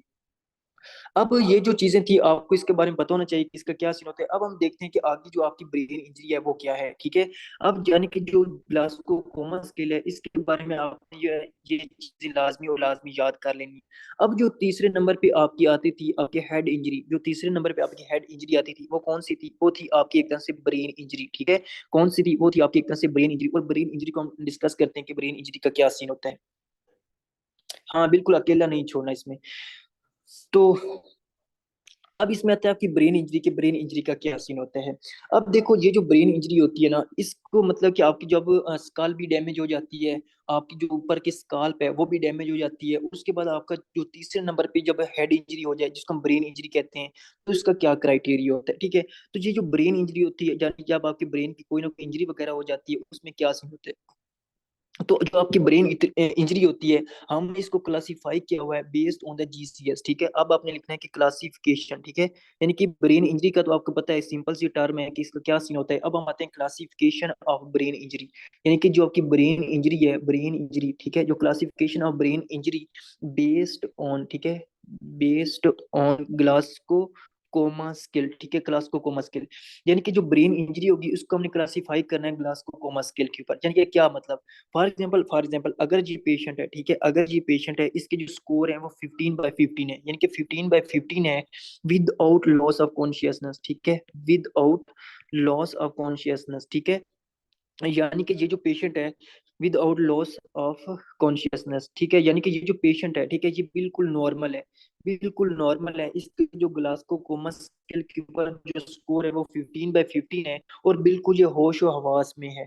तो फिर आपने कहना है कि ये जो ब्रेन इंजरी होगी ये आपकी माइनर होगी। कौन सी होगी? ये होगी आपकी माइनर होगी, यानी कि माइनर ब्रेन इंजरी है। लेकिन अगर आपके पास पेशेंट आता है और आप उसका जो है वो जीसीएस चेक करते हैं, वो आपका जो है वो 14/15 है, यानी कि 14/15 है विद लॉस ऑफ कॉन्शियसनेस, ठीक है, विद लॉस ऑफ कॉन्शियसनेस। यानी कि अब वो पेशेंट है, उसके स्कोर कितने हैं, उसके 14/15 स्कोर है, ठीक है, 14/15 स्कोर है, लेकिन वो है अनकॉन्शियस हो चुका है, यानी कि वो बेहोश हो चुका है। तो इसको हम कहेंगे, ये जो पेशेंट होगा इसको माइल्ड ब्रेन इंजरी होगी। कौन सी की? माइल्ड ब्रेन इंजरी होगी, ठीक है। फिर तीसरे नंबर पे आपने कहना है कि इसमें अगर पेशेंट है, इसमें 9 से 13, ठीक है, 9 से 13 हो, ठीक है, यानी कि इसके जो एक तरह से जो ग्लासको कोमा स्केल की जो स्कोरिंग होगी वो 9 से 13 हो, बाई 15 हो, ठीक है, 9 से 13 हो, तो फिर उसमें जो है वो कॉन्शियस, यानी कि अगर उसमें जो है 9 से 13 एक स्कोरिंग सिस्टम है, यानी कि उसमें बहुत ही ज्यादा सीवियर इंजरी होगी, तो आपने इसको कहना है ये जो पेशेंट होगा ये आपका मॉडरेट होगा, यानी कि माइनर, माइल्ड, और ये जो होगा आपका मॉडरेट होगा, ठीक है, यानी कि मॉडरेट, इसको जो है वो मॉडरेट ब्रेन इंजरी होगी, ठीक है। तो ये आपने इसके अंदर कहना है। फिर आपने कहना है कि अगर ये जो पेशेंट है, अगर इसके अंदर जो है वो लेस देन 8, यानी कि इसका जो स्कोर होगी जीसीएस के ऊपर वो लेस देन 8 हो गए, तो आपने कहना है इसमें जो है वो सीवियर ब्रेन इंजरी है। कौन सी है? सीवियर ब्रेन इंजरी है। अगर ये जो पेशेंट है, ठीक है, अगर ये जो पेशेंट है इसके अंदर वो 5 से कम, ठीक है, अगर 5 से भी कम जो है वो स्कोरिंग सिस्टम आ जाए, तो आपने कहना ये एक इमरजेंसी केस है। कौन सा? ये आपका इमरजेंसी केस है, ठीक है। तो इस तरह आपने जो है वो ब्रेन इंजरी को क्लासीफाई करना है। अगर 15/15 है, विदाउट लॉस ऑफ कॉन्शियसनेस है, तो आपने जो है उसको करना है ये माइनर किस्म की ब्रेन इंजरी है। अगर 14/15 है, उसमें जो है वो होश और हवास जो है वो खो चुका है, अनकॉन्शियस हो चुका है, तो आपने कहना है ये माइल्ड ब्रेन इंजरी है। अगर इसकी जो स्कोर होगा वो जीसीएस के ऊपर 9 से 13 होगा, तो आपने कहना है ये मॉडरेट है। और लेस देन 8 है, अगर लेस देन 8 है तो आपने सीवियर कहना है, लेस देन और इक्वल टू 8 है तो आपने कहना सीवियर है। और अगर 5 से कम है, अगर 5 से भी कम है, तो आपने कहना ये एक इमरजेंसी केस है, ठीक है। तो इस तरह आपने इसको जो है वो याद कर लेना है। अब ये जो ब्रेन इंजरी होती है, ये जो आपकी ब्रेन इंजरी होती है, ये आपकी दो तरह की होती है, ठीक है। यानी कि जो आपकी ब्रेन इंजरी होती है इसको हमने क्लासिफाई किया हुआ है दो पार्ट्स में, यानी कि जो ब्रेन इंजरी होती है ये दो टाइप्स की होती है। आपने कहना है कि जो आपकी ब्रेन इंजरी होगी ये कितनी किस्म की होगी, ये आपकी मेनली दो किस्म की होती है। एक हम कहते हैं आपकी प्राइमरी ब्रेन इंजरी। कौन सी? एक होती है आपकी प्राइमरी ब्रेन इंजरी होती है, ठीक है, आपकी क्या होती है? प्राइमरी ब्रेन इंजरी होती है। और जो दूसरी होती है उसको हम कहते हैं आपकी एक तरह से सेकेंडरी। कौन सी? आपकी एक तरह सेकेंडरी ब्रेन इंजरी होती है, ठीक है। यानी कि आपकी प्राइमरी ब्रेन इंजरी और आपकी एक तरह से सेकेंडरी ब्रेन इंजरी होगी। अब आपको प्राइमरी ब्रेन इंजरी या सेकेंडरी ब्रेन इंजरी, यानी कि आपको प्राइमरी और सेकेंडरी की जो टर्म्स हैं इनका तो पता होगा, ठीक है, यानी कि आपको पता है कि एक प्राइमरी डिजीज क्या होती है और सेकेंडरी डिजीज क्या होती है, ठीक है। लास्ट के दो पॉइंट्स रिपीट किसके? ये वाले, ठीक है, यानी कि अगर ये लेस देन 8 हो, ठीक है, यानी कि लेस देन 8 हो या लेस देन और इक्वल टू 8 हो तो आपने सीवियर ब्रेन इंजरी कहना है। अगर लेस देन 5 हो तो आपने इमरजेंसी केस कह देना है, ठीक है। तो इसको अगर आपको फिर भी समझ नहीं है तो अपने लास्ट पे मुझे बता दें, मैं आपको दोबारा बता दूंगा।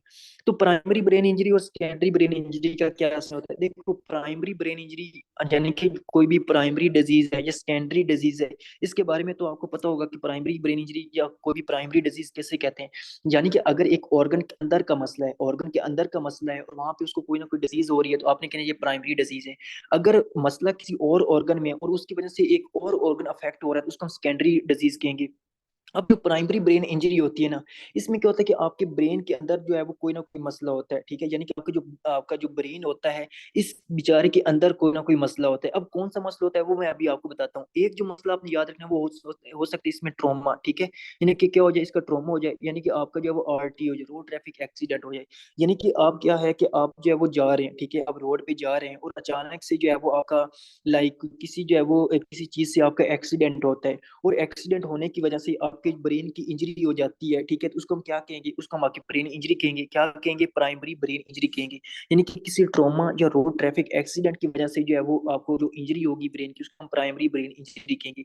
अब ये जो प्राइमरी ब्रेन इंजरी होती है ये आपकी दो तरह की होती है, यानी जो प्राइमरी ब्रेन इंजरी होती है ना, ये भी आपकी दो तरह की होती है। एक होती है आपकी कूप इंजरी, ठीक है, एक होती है आपकी एक तरह से कूप इंजरी कहते हैं, COUP, कूप इंजरी कहते हैं। और एक होती है आपकी काउंटर कूप इंजरी। कौन सी? एक होती है आपकी एक तरह से काउंटर कूप इंजरी कहते हैं, काउंटर कूप इंजरी कहते हैं, ठीक है। तो ये आपने कहना है, यानी कि जो प्राइमरी ब्रेन इंजरी होगी जो आपको किसी ट्रॉमा की वजह से होगी, उसकी दो टाइप्स हैं, कूप इंजरी और काउंटर कूप इंजरी। कूप इंजरी से क्या मुराद है? ऑन मतलब कि जब आपका ब्रेन की इंजरी हो on the side of impact, यानी कि अभी मैं आपको इसको समझा, अभी आप सिर्फ लिख लें कि कूप इंजरी जो होगी इसमें क्या होता है कि जो ट्रॉमा हो at the site of impact, यानी कि ब्रेन इंजरी हो जाए, brain injury at the site of impact, ठीक है, at the site of impact हो जाए। अगर अगर आपको ब्रेन इंजरी हो जाए opposite to the side of impact, यानी कि opposite opposite to the side of impact, to the side of impact. अब इसका क्या मतलब होता है, देखो, फॉर एग्जाम्पल ये आपकी खोपड़ी है, यानी कि ये आपकी खोपड़ी है, ठीक है, ये आपका एक तरह से आपका स्कल है, ठीक है, ये क्या है, ये आपकी स्कल है। अब क्या है कि जो आपका ब्रेन है फॉर एग्जाम्पल आपका जो ब्रेन है ये इस जगह के ऊपर पड़ा है, ठीक है, यानी कि ये आपकी फ्रंट साइड है, ये आपकी बैक साइड है, ठीक है, यानी कि आपकी ये जो है ये आपकी मुंह की फ्रंट साइड है और ये आपकी उसकी बैक साइड है। जो आपका ब्रेन है, क्योंकि ब्रेन जो होता है वो किस में फ्लोट करता है, आपके CSF में, आपके जो आपका CSF है उसमें फ्लोट करता है। अब हो सकता है कि जो आपका ब्रेन हो ये ब्रेन आपका फ्रंट साइड पे पड़ा हो, तो आप जो है वो जैसे ही किसी गाड़ी के ऊपर जा रहे होते हो, और एकदम से सामने से कोई चीज आती है, और कोई चीज आती है वो आपको यहाँ पे ट्रॉमा करती है, यहाँ पे यानी कि यहाँ पे हिट करती है, ठीक है, यानी कि आपको कोई चीज जो होती है वो आपको यहाँ पे फ्रंट साइड पे हिट करती है। जैसे ही वो चीज आपको फ्रंट साइड पे हिट करेगी तो ये होगा eight the site of impact, यानी कि eight the site of impact, यानी कि जो आपको इम्पैक्ट हो रहा है, यानी कि जो आपको जो ट्रोमा हो रहा है, जो वो किस उसको हम कहते हैं eight the site of impact कहते हैं। जिस जगह के ऊपर आपको ट्रोमा हो रहा है उसको हम कहते हैं eight the site of impact.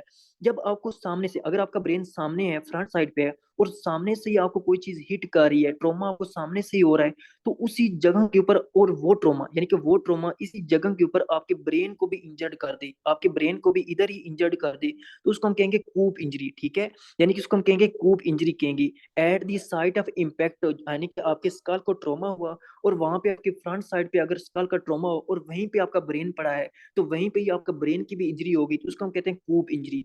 लेकिन फॉर एग्जाम्पल आपका जो ब्रेन है, अगर आपका ब्रेन जहाँ पे फ्रंट साइड पे पड़ा है, लेकिन आपका जो है वो सामने से ट्रॉमा हुआ है, तो जैसे ही आप एकदम से जब आप ब्रेक लगाओगे, तो आपका जो एक तरह से ब्रेन है, वो ब्रेन जो है वो एकदम से पीछे आता है, यानी कि फ्लोट करके पीछे आता है, और इस जो आपके बैक साइड है, जो आपके स्कल की बैक साइड है, इसके साथ हिट करता है। जब इसके साथ हिट करता है और इसके साथ हिट करने की वजह से आपके ब्रेन की इंजरी हो जाए, तो उसको हम कहते हैं काउंटर कूप इंजरी, यानी कि opposite to the site of impact. Trauma तो आपको यहाँ पे हो रहा था, ट्रोमा तो आपको फ्रंट साइड पे हो रहा था, यानी कि आपने ट्रोमा जब आपको फ्रंट साइड पे हो रहा था, आपने अचानक से जो है वो गाड़ी की ब्रेक लगाई, और आपका जो ब्रेन था वो CSF में फ्लोट करके एकदम से पिछली साइड पे आया, आपके पीछे पीछे वाली जो साइड थी, यानी कि आपकी बैक साइड पे आया, और वहां पे जो आपकी स्कल थी वहां पे उसने हिट किया, तो इसको हम कहते हैं आपके एक तरह से काउंटर कूप इंजरी, ठीक है, क्या कहते हैं हम इसको, कहते हैं काउंटर कूप इंजरी कहते हैं। आई होप सो कि आपको कूप इंजरी और काउंटर कूप इंजरी की समझ आ चुकी होगी। अब इसमें आपने ये समझना है, अब ये जो प्राइमरी ब्रेन इंजरी होती है इसके कुछ टाइप्स होती हैं, ठीक है, जो प्राइमरी ब्रेन इंजरी होती है इसको हम डिटेल से पढ़ते हैं कि इसमें क्या क्या सीन होती है। जो पहली आपने इसमें याद रखना है कि प्राइमरी ब्रेन इंजरी में वो होता है कंकशन, यानी कि वो क्या होती है, वो होती है आपकी एक तरह से कंकशन होती है। अब कंकशन क्या है? देखो कंकशन जो है वो आपने सिंपल समझना है। फॉर एग्जांपल कंकशन, आप जो है वो दो लड़के हैं, ठीक है, दो जो है वो लड़के हैं, दो कोई ना कोई अफराद हैं, वो एक दूसरे में टकरा जाते हैं। जब वो एक दूसरे में टकराते हैं तो उनका जो सार होता है वो एक दूसरे में जब टकराता है तो उसकी वजह से जब उनको माइल्ड यानी कि बहुत ही कम ब्रेन इंजरी हो जाती है, उसको हम कहते हैं कंकशन।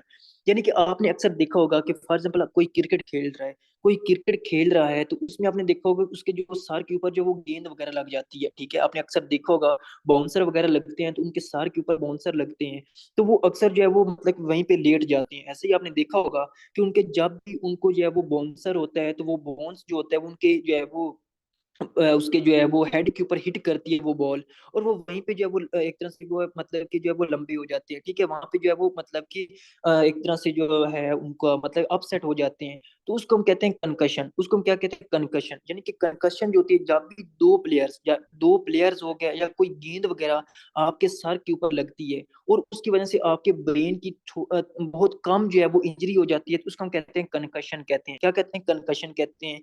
मतलब कि आपने कहने का mildest form of injury seen during contact sport, ठीक है, आपने कहना है कि ये जो आपकी होती है प्राइमरी ब्रेन इंजरी जिसमें आपकी कंकशन आती है, कि माइल्डेस्ट फॉर्म होती है, ये आपकी brain injury, mildest form of brain injury, यानी कि ये आपकी ब्रेन की एक माइल्डेस्ट फॉर्म है, ठीक है, mildest form of brain injury है, ब्रेन इंजरी है, जो कि हम मेनली किस में देखते हैं? सीन ड्यूरिंग कॉन्टैक्ट स्पोर्ट, ठीक है, सीन ड्यूरिंग कॉन्टैक्ट स्पोर्ट, ठीक है, यानी कि कॉन्टैक्ट स्पोर्ट्स, यानी कि जब आप खेल रहे होते हैं तो वहां पे अगर जो है वो मतलब कि आपको कोई बॉल लग जाती है, तो अगर दो प्लेयर आपस में लग जाते हैं तो उसकी वजह से उनको जो ब्रेन इंजरी होगी वो होगी आपकी कंकशन होगी।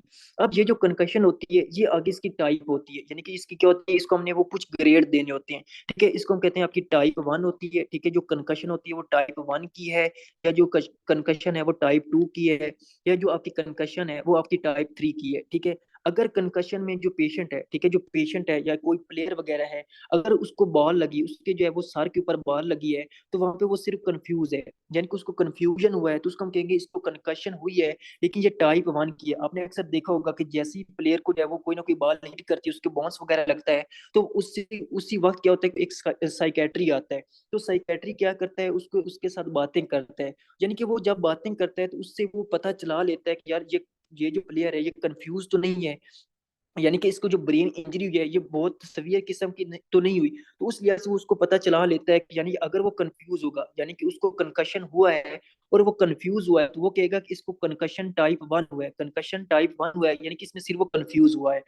अगर वो पेशेंट है, ठीक है, अगर वो पेशेंट है उसको एमनेजिया हुआ है, ठीक है, यानी कि अगर वो प्लेयर वगैरह उसको एमनेजिया भी हो रहा है, यानी कि वो उससे बातें करते हैं, उससे पूछते हैं कि ये क्या चीज है, देखो अब ये जो मतलब कि आपने अक्सर देखा होगा मैच के दौरान, तो उससे बातें करते हैं, उससे पूछते हैं कि ये जो है वो ये मेरे हाथ में क्या है, या आप कहाँ पे हो, उससे सारा नाम वगैरह पूछते हैं, तो उसमें वो चेक करते हैं कि यार इसकी जो मेमोरी है वो तो ठीक है ना, या अगर वो मतलब कि उसकी जो मेमोरी, अगर वो कहता है कि हम जो अगर वो तो ग्राउंड में, अगर वो कहेगा हम ड्रेसिंग रूम में है, तो इसका मतलब ये होगा कि उसको जो कंकशन टाइप टू हो चुका है, उसको जो ब्रेन इंजरी हुई है वो कंकशन है और कंकशन टाइप टू हो चुका है उसको।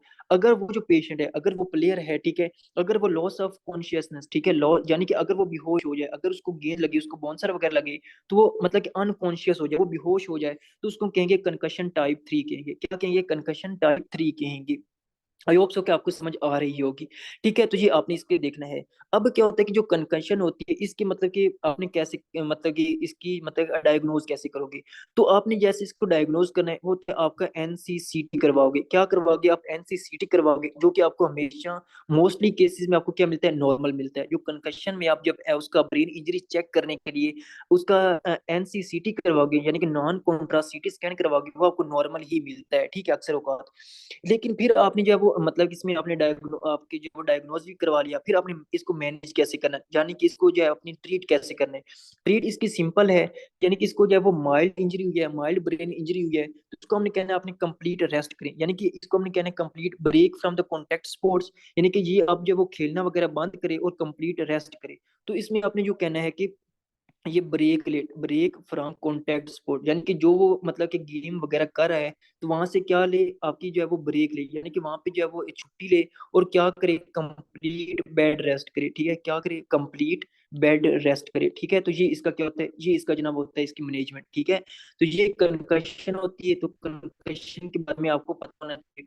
और आपने अक्सर देखा होगा कि फिर जो प्लेयर होते हैं वो कंकशन सब्स्टिट्यूट भी होते हैं, यानी कि एक जो प्लेयर होता है जिसको कंकशन होते हैं तो उसकी जगह के ऊपर कोई और प्लेयर आ जाता है। तो इसके बारे में आपको पता होना चाहिए क्या होती है और इसकी टाइप्स क्या होती हैं, और फिर जो उसको जो है वो डायग्नोज क्या करते हैं, फिर उसको मैनेज कैसे करते हैं। उसको कहते हैं आप कॉन्टैक्ट स्पोर्ट्स जो है उसके अलग रहो, उससे जो है थोड़ा सा दूर रहो, और जो है वो आप कंप्लीट बेड रेस्ट करो, तो फिर आपको जो है वो प्रॉपर हील हो जाएगा, ठीक है। तो ये आपने कहना है। अब इस कंकशन के ऊपर जो एक और चीज आती है जिसको हम कहते हैं पोस्ट कंकशन सिंड्रोम, ठीक है। यानी कि जो दूसरी आती है वो होती है आपकी एक तरह से पोस्ट, कौन सी होती है, वो होती है आपकी पोस्ट कंकशन सिंड्रोम। कि पोस्ट कंकशन सिंड्रोम क्या है, देखो एक जो है वो प्लेयर है, ठीक है, एक प्लेयर है वो मुसलसल जो है वो 40 साल खेलता रहता है, यानी कि एक प्लेयर है वो मुसलसल 40 साल जो है वो खेलता रहता है, ठीक है। जब वो मुसलसल 40 साल खेलता रहता है तो उसको जो है आज जो है वो उसको बॉल लगी है, उसके सर के ऊपर बॉल वगैरह लगी है, ठीक है, उसके सर के ऊपर जो वो बॉल वगैरह लगी है, तो उसको एक तरह से कंकशन हो चुका है। अब जो वो 40 साल खेलता रहता है तो बार बार उसको जो है वो बाउंसर वगैरह लगते हैं, ठीक है, वो बार बार जो है वो खिलाड़ियों के साथ टकराता है, तो उसको बार बार जो है वो कंकशन होती रहती है। तो उस दौरान बार बार उसको जो है वो माइल्ड किस्म की यानी कि थोड़ी थोड़ी ब्रेन इंजरी होती रहती है, थोड़ी थोड़ी उसको जो है ब्रेन इंजरी होती रहती है। तो जब उसको जब वो मुसलसल जो है वो एक तरह से थोड़ी थोड़ी करके ब्रेन इंजरी होती रहती है, तो जब वो रिटायर्ड हो जाता है, जब वो रिटायर्ड हो जाता है तो उसके बाद उसके उसकी पर्सनैलिटी में अक्सर जो है वो चेंजेस आ जाती हैं, यानी कि उसके जो बिहेवियर होते हैं उसमें चेंजेस आ जाती हैं। आपने अक्सर खिलाड़ी को देखा भी होगा कि जनाब जब वो क्रिकेट वगैरह खेल रहे होते हैं, जो प्रोफेशनल होते हैं, मैं प्रोफेशनल की बात कर रहा हूँ, कि जब वो मतलब कि प्रॉपर जो है वो गेम वगैरह कर रहे होते हैं तो उस गेम के दौरान तो वो ठीक होते हैं, लाइक उनकी जो प्रॉपर केयर की जाती है। तो एक जब उनको कंकशन वगैरह होता है तो वहां पे उनको ठीक कर लिया जाता है। लेकिन जब उनको मुसलसल बार बार जो है उनको कंकशन होती रहती है, यानी कि बहुत ही ज्यादा कंकशन होती है, तो जब वो रिटायर्ड हो जाते हैं, जब वो रिटायरमेंट ले लेते हैं, फिर वो घर आ जाते हैं, तो फिर वो घर जो है वो उसकी प्रॉपर चेकअप नहीं होता, प्रॉपर वहां पे उसकी मॉनिटरिंग नहीं होती। तो फिर वो क्या होता है कि उसको जो है वो काफी उसकी जो है वो ब्रेन जो इंजरी होती है, ब्रेन इंजरी जो होती है वो बहुत ज्यादा हो जाती है, ठीक है। तो उसकी वजह से क्या होता है कि उसकी पर्सनैलिटी और बिहेवियरल चेंजेस आ जाती है, जिसको हम कहते हैं आपकी पोस्ट कंकशन सिंड्रोम कहते हैं, ठीक है। यानी कि इसके बारे में आपने लिखना है कि इसमें क्या होता है कि आपकी रिपीटेड कंकशंस कैन काज, ठीक है, यानी कि रिपीटेड यानी कि जब उसको बार बार क्या हो जाएंगी, बार बार कंकशंस होंगी, बार रिपीटेड कंकशंस कैन कॉज, क्या आपने लिखा है कि रिपीटेड कंकशंस कैन कॉज, ठीक है, repeated concussions can cause personality, ठीक है, क्या कर सकती हैं, personality, personality and behavioural changes, behavioural changes, ठीक है, ठीक है। जब आपको repeated concussions can cause personality and behavioural changes later on, यानी कि बाद में क्या होगा कि उसमें जो है बहुत सारी पर्सनैलिटी और बिहेवियरल चेंजेस आ जाएंगी। तो इसको हम कहेंगे, इसको हम एक और भी नाम देते हैं जिसको हम कहते हैं आपकी क्रोनिक ट्रोमेटिक इंसेफेलोपैथी, यानी कि इसको हम क्या कहते हैं, एक तरह से क्रोनिक, क्रोनिक ट्रोमेटिक, ठीक है, क्रोनिक ट्रोमेटिक इंसिफेलोपैथी भी कहते हैं, इंसिफेलोपैथी, कोई इनकेफ्लोपैथी कहता है, ठीक है, यानी कि कुछ कोई लोग होते हैं वो इस वर्ड को इनकेफ्लोपैथी पढ़ते हैं और कुछ इंसिफेलोपैथी पढ़ते हैं, तो आपको जो सूट करे आपने जो है उसको जो प्रोनाउंस कर लेना है। तो ये होता है आपका पोस्ट कंकशन सिंड्रोम, और इसमें जो आपका पेशेंट होता है उसको बहुत ही ज्यादा सफर करना पड़ता है, ठीक है। आई होप सो कि आपको समझ आ चुकी होगी। अब जो आपका प्राइमरी ब्रेन इंजरी होता है ना, प्राइमरी ब्रेन इंजरी में दो और चीजें होती हैं, और वो होते हैं आपका सब ड्यूरल और एपिड्यूरल हीमाटोमा। कौन सा आपका होता है, एक तरह से एपिड्यूरल और सब ड्यूरल हीमाटोमा। अब एपिड्यूरल और सब ड्यूरल हीमाटोमा आपने पढ़ा हुआ है, अच्छी तरह पढ़ा हुआ है। इसमें क्या होता है मैं भी आपको जो है वो थोड़ा सा बता देता हूँ कि आपका एपिड्यूरल और सब ड्यूरल हीमाटोमा क्या होता है, ठीक है। एपिड्यूरल, इसको हम एक्स्ट्रा ड्यूरल भी कहते हैं, जो आपका एपिड्यूरल हीमाटोमा होता है इसको हम एक्स्ट्रा ड्यूरल भी कहते हैं, क्योंकि ये आपके उसके ऊपर होता है, आपके ड्यूरा मैटर के ऊपर, इस वजह से हम इसको एपिड्यूरल या एक्स्ट्रा ड्यूरल हीमाटोमा ये सेम ही वर्ड है, ठीक है। तो इसके अलावा जो दूसरा होता है वो होता है आपका सब ड्यूरल, ठीक है, क्या होता है आपके, तो सब ड्यूरल हीमाटोमा होता है, सब ड्यूरल हीमाटोमा होता है। अब एपिड्यूरल हीमाटोमा, यानी कि इसमें क्या होता है कि आपको पता है कि जो एपिड्यूरल हीमाटोमा होता है इसमें collection of blood about dura mater and below the skull bone, ठीक है। आपको पता है कि ड्यूरा मैटर और स्कल बोन के दरमियान क्या होता है, यानी कि जो आपका ड्यूरा मैटर होता है, यानी कि जो आपका ड्यूरा मैटर होता है, ठीक है, हमने पढ़ा था, और जो आपकी स्कल बोन होती है, ठीक है, जो आपकी स्कल बोन होती है उसके दरमियान जब आपका ब्लड इकट्ठा हो जाता है और क्लॉट बना लेता है, इसको हम क्या कहते हैं, इसको हम एपिड्यूरल हीमाटोमा कहते हैं, यानी कि collection of blood above the dura mater and below the skull bone is called epidural hematoma, अब इसकी काजेज क्या है, इसकी यानी कि मोस्ट कॉमन काजेज क्या है आपकी एपिड्यूरल हिमाटोमा की। तो आपको पता है कि जब भी कोई ना कोई स्कल फ्रैक्चर हो जाए, यानी कि आपको स्कल फ्रैक्चर हो जाए, तो उसकी वजह से आपको जो है वो एपिड्यूरल हिमाटोमा हो सकता है। इसके अलावा जब भी आपको टेम्पोरल बोन का फ्रैक्चर हो जाए, यानी कि जो आपका टेम्पोरल बोन होती है जब उसका फ्रैक्चर हो जाए, तो उसमें भी आपका जो है वो लाइक एपिड्यूरल हिमाटोमा हो सकता है। और इसके अलावा हाइपर टेंशन, ठीक है, आपको पता है ना जो आपकी हाइपर टेंशन होती है, और हाइपर टेंशन में भी आपको क्या हो सकता है, एपिड्यूरल हिमाटोमा हो सकता है।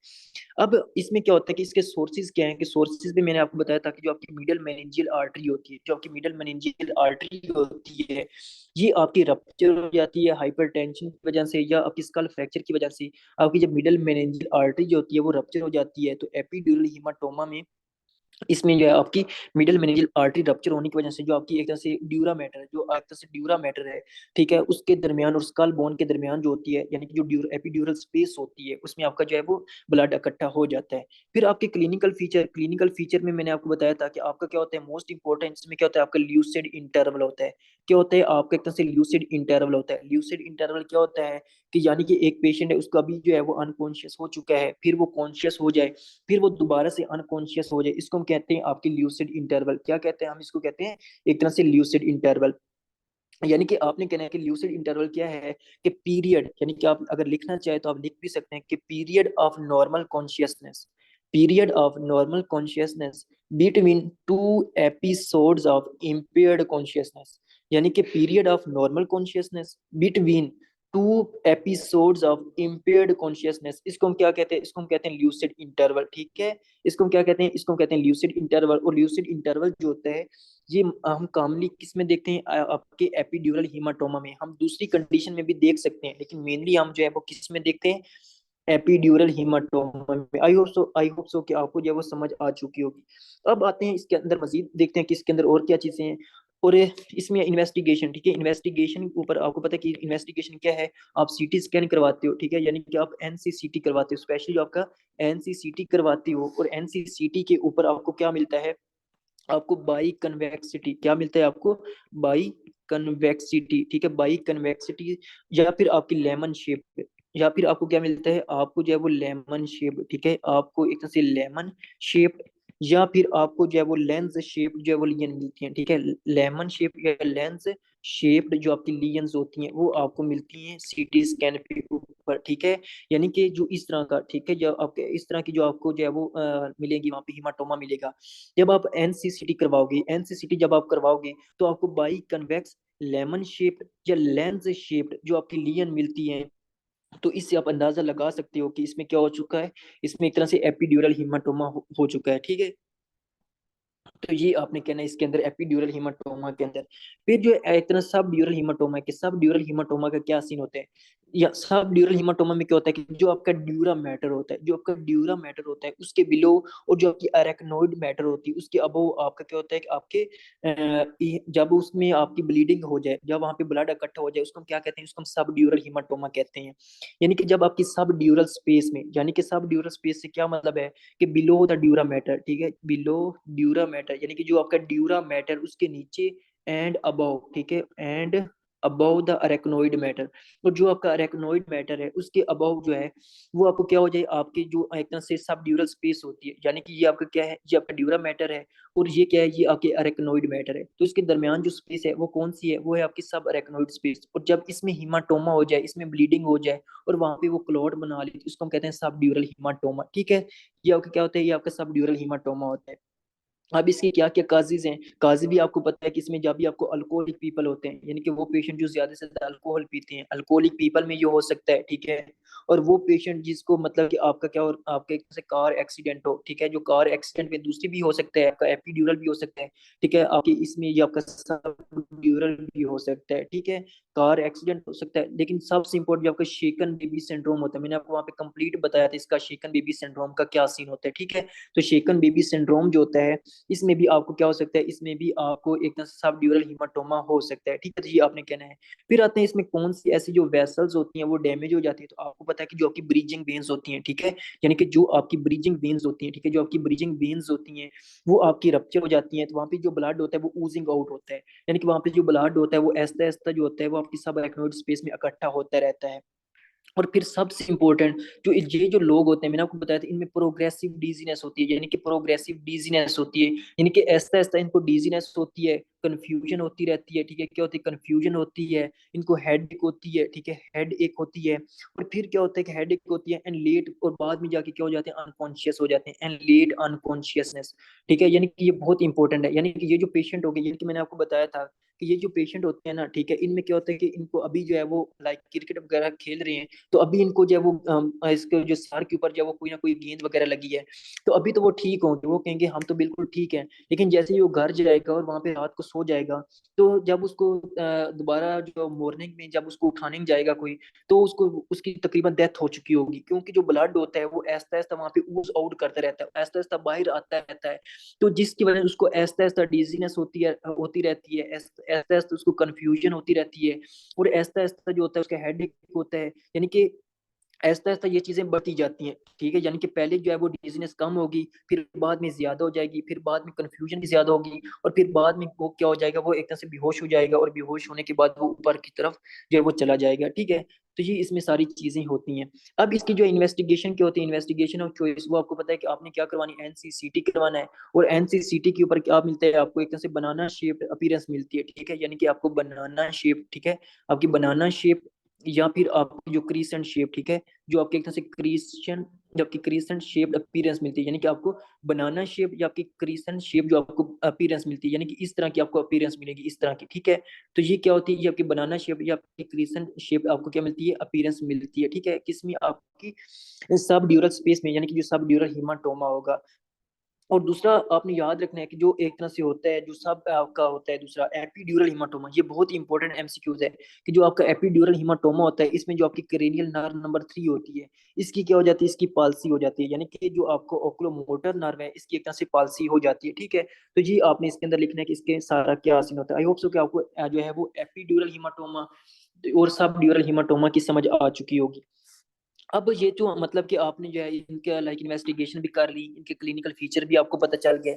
अब हम आते हैं इनकी मैनेजमेंट, आपने मैनेजमेंट कैसे करनी है, ठीक है, इन दोनों की आपने जो है वो मैनेजमेंट कैसे करनी है, किनका क्या सीन होता है, आपको एपिड्यूरल हिमाटोमा का और सब ड्यूरल हिमाटोमा का। देखो मैनेजमेंट में जो आपने करना होता है, ठीक है, वो होता है आपको सर्जरी, ठीक है, यानी कि इनके जो डेफिनेट ट्रीटमेंट मैंने आपको बताया था, जो डेफिनेट ट्रीटमेंट होता है, यानी कि अगर आपको डिप्रेस्ड फ्रैक्चर हो रहे हैं, जिनका जो डेफिनेट ट्रीटमेंट होता है वो कौन सा होता है, वो होता है आपका एक तरह से सर्जरी। आप क्या करते हो, आप जब वो सर्जरी करते हो, अब ये जो सर्जरी होती है, ये सर्जरी दो तरह की होती है, अब जिस यानी कि ये जो सर्जरी होती है, ये भी आपकी दो तरह की होती है। एक होती है आपकी ओपन क्रेनियोटोमी, यानी कि क्या होती है, आपकी एक तरह से ओपन क्रेनियोटोमी होती है, यानी कि आप जो वो पूरी जो है वो, फॉर एग्जाम्पल जी आपका ब्रेन है ना, ठीक है, इसमें क्या होता है कि फॉर एग्जाम्पल जी आपका ब्रेन है, तो आप क्या करते हो, फॉर एग्जाम्पल ये मैं आपको दोबारा समझाता हूँ, पहले मैं लिख लूँ, क्योंकि जब फॉर इसमें क्या होता है कि जब आप एनसीसीटी करवाते हो ना, पहले आपने क्या करना होता है, पहले आपने एनसीसीटी करवाना होता है, यानी कि जब आप एनसीसीटी करवा लेते हो, तो एनसीसीटी से आपको ये पता चल जाता है कि आपका जो हिमाटोमा है उसकी लोकेशन क्या है, ठीक है, यानी कि सर्जरी करने से पहले आप क्या करोगे, आप पहले एनसीसीटी करवाओगे। एनसीसीटी जब आप करवाओगे तो आपको ये पता चल जाएगा कि जो आपका हिमाटोमा है, ठीक है, उसकी लोकेशन क्या है, यानी वो किस जगह के ऊपर पड़ा है, ठीक है। अगर फॉर एग्जाम्पल एनसीसीटी आप करते हो, तो आपको जो हीमाटोमा है फॉर एग्जाम्पल वो इस तरह का है, यानी कि आपको जो वो एपिड्यूरल हीमाटोमा बना है वो, और वो एनसीसीटी के ऊपर आपको जो वो लेमन शेप्ड मिलता है, और वो इस जगह के ऊपर है, तो आप क्या करोगे, आप यहाँ पे इस जगह के ऊपर जो है वो आपको जो एक तरह से ओपन क्रेनियोटोमी करोगे, यानी कि जहां तक आप जो वो सर्जरी करोगे, जहां तक यहाँ से आप कट लगाओगे, फिर इधर से कट लगाओगे, एक पूरा जो फ्लैप होगा, एक पूरा जो फ्लैप होगा वो आप रिमूव करोगे, और वहां पे जो आपकी जो हीमाटोमा होगा उसको इवैक्यूएट करोगे, क्या करोगे, इवैक्यूएट करोगे, यानी कि वहां से आपको हीमाटोमा होगा उसको बाहर निकालोगे, ठीक है। यानी कि जब आपने ओपन क्रेनियोटोमी करनी होती है, ओपन क्रेनियोटोमी जब आपने करनी होती है, तो इससे पहले आपने एनसीसीटी करवाना होता है, एनसीसीटी से आपने उसके हीमाटोमा की लोकेशन मालूम करनी होती है, फिर आपने जो है वो ओपन क्रेनियोटोमी में एक पूरे का पूरा जो फ्लैप होता है उसको रिमूव करना होता है। जब आप फ्लैप को रिमूव करते हो, तो जो भी आपका हीमाटोमा होता है उसका बाहर जो है वो निकाल लेते हो, ठीक है, जिसको हम कहते हैं ओपन क्रेनियोटोमी।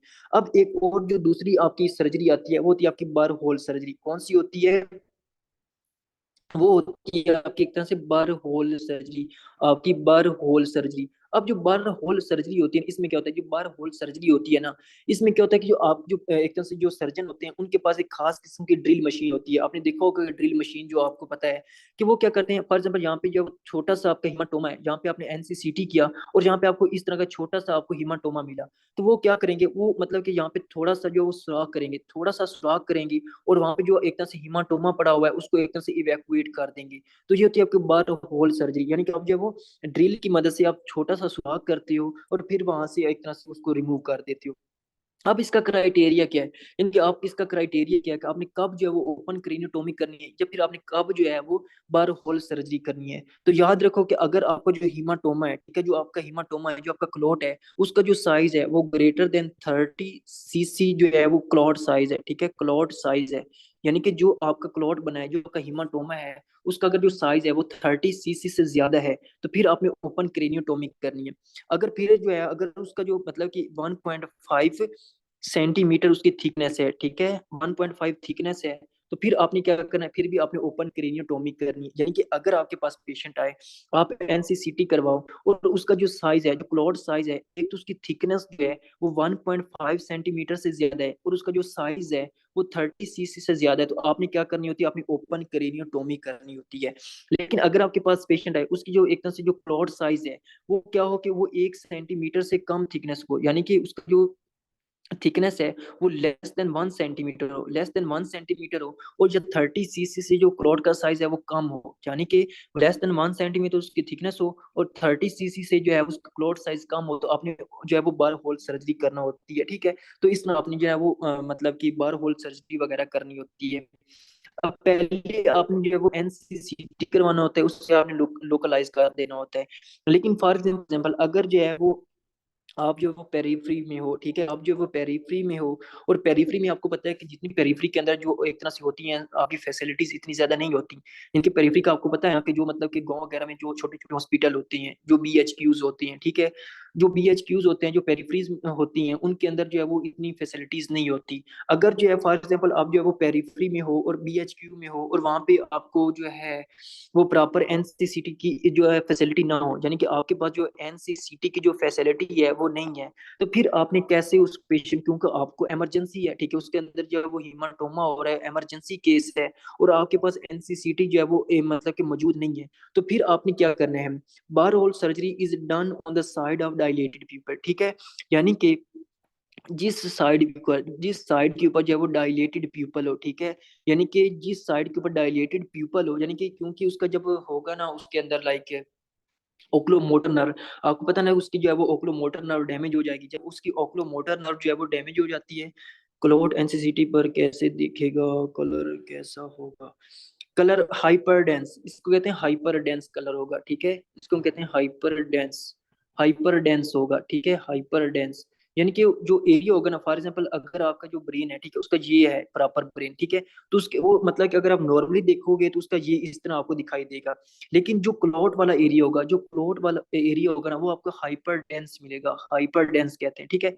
तो बिल्कुल आपको इस तरह डेंस शेप में मिलेगा। आपने इसके मैंने आपको दिखाई भी थी जब मैं आपको पढ़ा रहा था, बेसिक पढ़ा रहा था, तो बेसिक में मैंने आपको बताया था जो जो एरिया होता है, जो हिमाटोमा वाला एरिया होता है, वो आपको हाइपर डेंस मिलता है, ठीक है। तो इससे आपने जो है वो मतलब कि देख लेना है।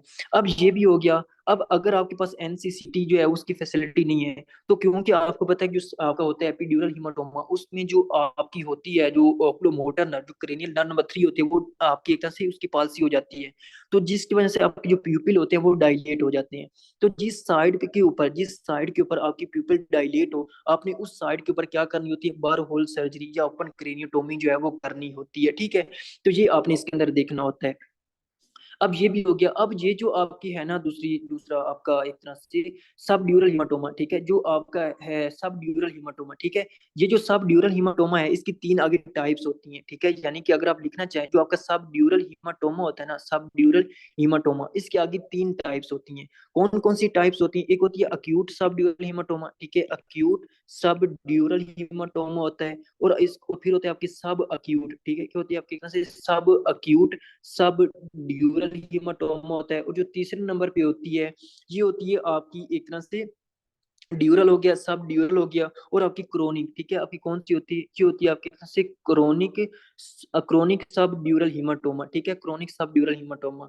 अगर जो आपका पेशेंट है, अगर ये जो आपका पेशेंट है, ये अगर आपके पास विद इन 3 डेज के अंदर अंदर आ जाए, ठीक है, यानी कि अगर वो आपके पास आ जाए विद इन 3 डेज, यानी कि 3 दिन के अंदर अंदर आ जाए, यानी कि उसको जो है वो सब ड्यूरल हीमाटोमा हुआ है, और वो क्या करे, वो 3 दिन के अंदर अंदर आपके पास आ जाए, तो ये होगा आपका अक्यूट सब ड्यूरल हीमाटोमा। अगर ये जो पेशेंट है, ये अगर आपके पास आ जाए 3 से 21 दिनों में, ठीक है, यानी कि आज अगर उसको जो है वो सब ड्यूरल हीमाटोमा हुआ है, अगर उसको आज जो है वो सब ड्यूरल हीमाटोमा हुआ है, तो वो 3 से 21 दिन के बाद आपके पास आता है, तो ये आपका सब अक्यूट सब ड्यूरल हीमाटोमा होगा। अगर वो फिर भी 21 दिन के बाद आता है, 21 दिन के बाद आता है, तो उसको क्रोनिक सब ड्यूरल हीमाटोमा होगा, ठीक है, क्योंकि जैसे ही अगर आप जितनी लेट करते जाओगे, जितनी भी आप लेट करते जाओगे इस कंडीशन में, तो आपका जो क्लॉट होगा या आपकी जो ब्लड की वहां पे ऊजिंग हो रही है वो उतनी ज्यादा होगी, और जब उतनी ज्यादा होगी तो आपकी जो पेशेंट होगा उसमें इतनी ज्यादा लाइक सेवेरिटी हो जाएगी, वो उसकी जो कंडीशन होगी ये इतनी ज्यादा खतरनाक हो जाएंगी। इसलिए जो है वो आप, मैंने आपको बताया भी था कि जब आप दोस्त वगैरह जा रहे होते हैं कहीं पे प्रोग्राम पे, तो आपके एक खुदा ना खास्ता किसी एक दोस्त का एक्सीडेंट हो जाता है, तो वो मतलब कि सर के बल जो है वो नीचे गिरता है, तो एक दफा वो अनकॉन्शियस हो जाता है, दोबारा से कॉन्शियस हो जाता है, तो फिर आपने उसको लाजमी और लाजमी हॉस्पिटल लेकर जाना होता है, क्योंकि अगर आप उसको हॉस्पिटल नहीं लेकर जाते तो वहां पे हो सकता है कि जनाब उसकी जो है वो ब्लड जो है वो ऐसा ऐसा ऊज का हो, ऐसा ऐसा बाहर निकल रहा हो, तो आप ऐसा ऐसा ब्लड निकलने की वजह से, ठीक है, फॉर एग्जाम्पल ये आपका क्या है, ये आपका ब्रेन है, ठीक है, यहाँ से उसकी जो वो जो है लाइक उसकी जो वेन है वो रप्चर हो चुकी है, तो यहाँ से ऐसा ऐसा ब्लड निकल चुका है, तो जब आप जो है वो उसके 3 दिन के अंदर अंदर जो है वो हॉस्पिटल में लेकर आओगे, तो हो सकता है उसका जो ब्लड है वो यहाँ तक हो, ठीक है, वो यहाँ तक जो है वो इकट्ठा हो चुका हो। लेकिन अगर जो है वो आप 21 दिन के बाद उसको लेकर आते हैं, तो उसका जो ब्लड होगा वो पूरे यहाँ तक फैल चुका होगा, यानी कि पूरे ब्रेन के अंदर जो वो फैल चुका होगा, तो फिर आपको जो पेशेंट होगा उसको बचाना मुश्किल होता है, ठीक है। तो उसको मतलब इस कंडीशन के ऊपर जो आपने लाजमी जो है वो वेरीफाई करना होता है कि इनका क्या सीन होता है। ये होते हैं आपका लाइक ब्रेन इंजरी के। ब्रेन इंजरी क्या है, अब मुझे जल्दी से बता दें कि आपको जो है वो अच्छा, आपकी सेकेंडरी ब्रेन इंजरी की, सेकेंडरी ब्रेन इंजरी को मैं एक्सप्लेन करता हूँ, फिर मैं आपसे पूछता हूँ, ठीक है, कि आपकी जो सेकेंडरी ब्रेन इंजरी होती है वो क्या होती है, क्योंकि प्राइमरी तो होगी। अब देखो secondary brain injury, secondary brain injury में कुछ खास तो नहीं है, ठीक है, सेकेंडरी ब्रेन इंजरी में आपको क्या पता होना चाहिए। देखो सेकेंडरी ब्रेन इंजरी में क्या होगा कि जब भी आपको जो है, ये बस अभी करते हैं, सेकेंडरी ब्रेन इंजरी में क्या होता है कि जब भी फॉर एग्जांपल आपको रेस्पिरेटरी डिस्ट्रेस सिंड्रोम हो रहा है, तो उसकी वजह से आपको क्या हो जाए, कोई ना कोई हाइपोक्सिया हो जाए, यानी कि आपको हाइपोक्सिया हो जाए। और आपको पता है कि अगर आपको हाइपोक्सिया हो जाता है, ठीक है, जब आपको, मैं अभी आपको बताता हूँ, अभी आपको दोबारा से रिवाइज करवाता हूँ। जब आपको क्या हो जाए, जो जब भी आपको हाइपोक्सिया हो जाए, आपके ऑक्सीजन की कमी हो जाए, और उसकी वजह से आपको जो है वो ब्रेन डैमेज हो जाए, उसको हम कहेंगे सेकेंडरी एक तरह से ब्रेन इंजरी। और आपका हाइपर कैपनी हो जाए, यानी कि ये नॉर्मल सी कंडीशन है, ठीक है, ये आपको सबको पता तो है।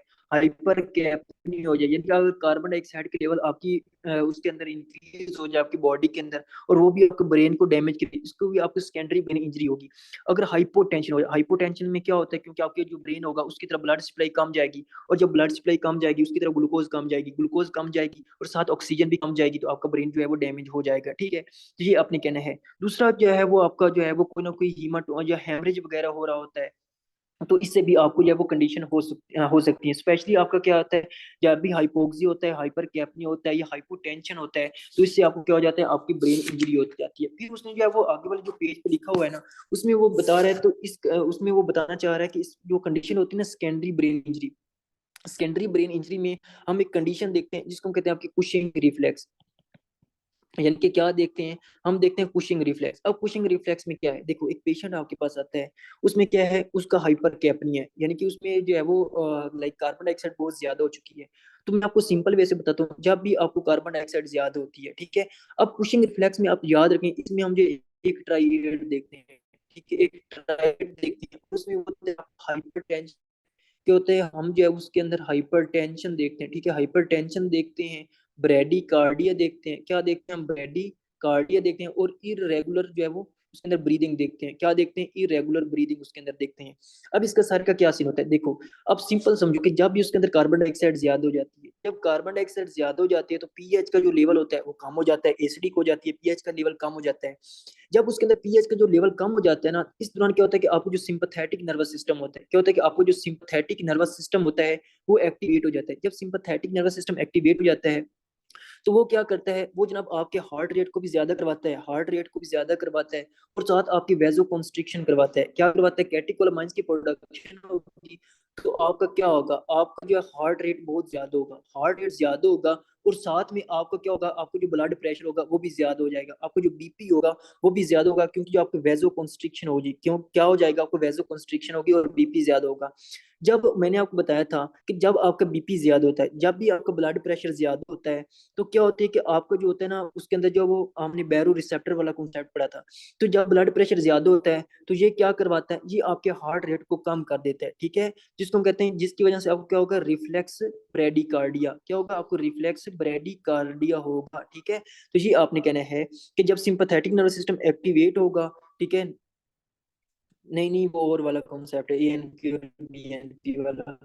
तो जब आपका जो सिंपैथेटिक नर्वस सिस्टम एक्टिवेट हो जाएगा तो आपका ब्लड प्रेशर ज्यादा होगा, जब ब्लड प्रेशर ज्यादा होगा तो क्या होगा कि ये आपको क्या करता है, आपके हार्ट को कम कर देता है, कंपनसेटरी आपके हार्ट को कम कर देता है, जिसको हम क्या कहते हैं, जिसको कहते हैं रिफ्लेक्स ब्रेडिकार्डिया। और दूसरा हाइपर कैपनी हो रहा है, जब आपका हाइपर कैपनी हो रहा है तो ये आपके ब्रेन के अंदर जो होता है आपका रेस्पिरेटरी सेंटर, जो आपका रेस्पिरेटरी सेंटर है उसको डैमेज करेगा, जब उसको डैमेज करेगा तो आपको सांस लेने में मसला होगा। तो इस कंडीशन में क्या होता है, आपको इरेगुलर ब्रीदिंग होती है, ये इसको हम कहते हैं कुशिंग रिफ्लेक्स कहते हैं, ठीक है, इसको हम कुशिंग ट्राइएड भी कहते हैं, तो आपने देख लेना है। फिर वो कहते हैं कि इस ये जो कंडीशन होती है इसमें हम पेपिल एडिमा भी देखते हैं, क्या हम देखते हैं, पेपिल पेपिलो अडीमा। मैंने आपको बताया भी था कि पेपिलो अडीमा क्या होता है। देखो पेपिलो अडीमा एक ऐसी कंडीशन होती है जब भी आपका ब्रेन डैमेज होता है, ठीक है, यानी कि आपका ब्रेन डैमेज हो जाता है, तो उसमें जो है वो आपका जो है वो आईसीपी रेज हो जाता है, यानी कि आईसीपी से क्या मुराद है, यानी कि उसके अंदर जो वो सीएस है, जो सेरिब्रो स्पाइनल फ्लूइड है, वो बहुत ज्यादा हो जाता है। जब सीएसएफ ज्यादा हो जाता है तो वो आपके इंट्राक्रैनियल प्रेशर को ज्यादा कर देते हैं, इसका कॉन्सेप्ट मैंने आपको बताया हुआ है। जब सीएसएफ ज्यादा होता है तो इसकी वजह से आपका जो इंट्राक्रैनियल जो प्रेशर होता है वो ज्यादा हो जाता है।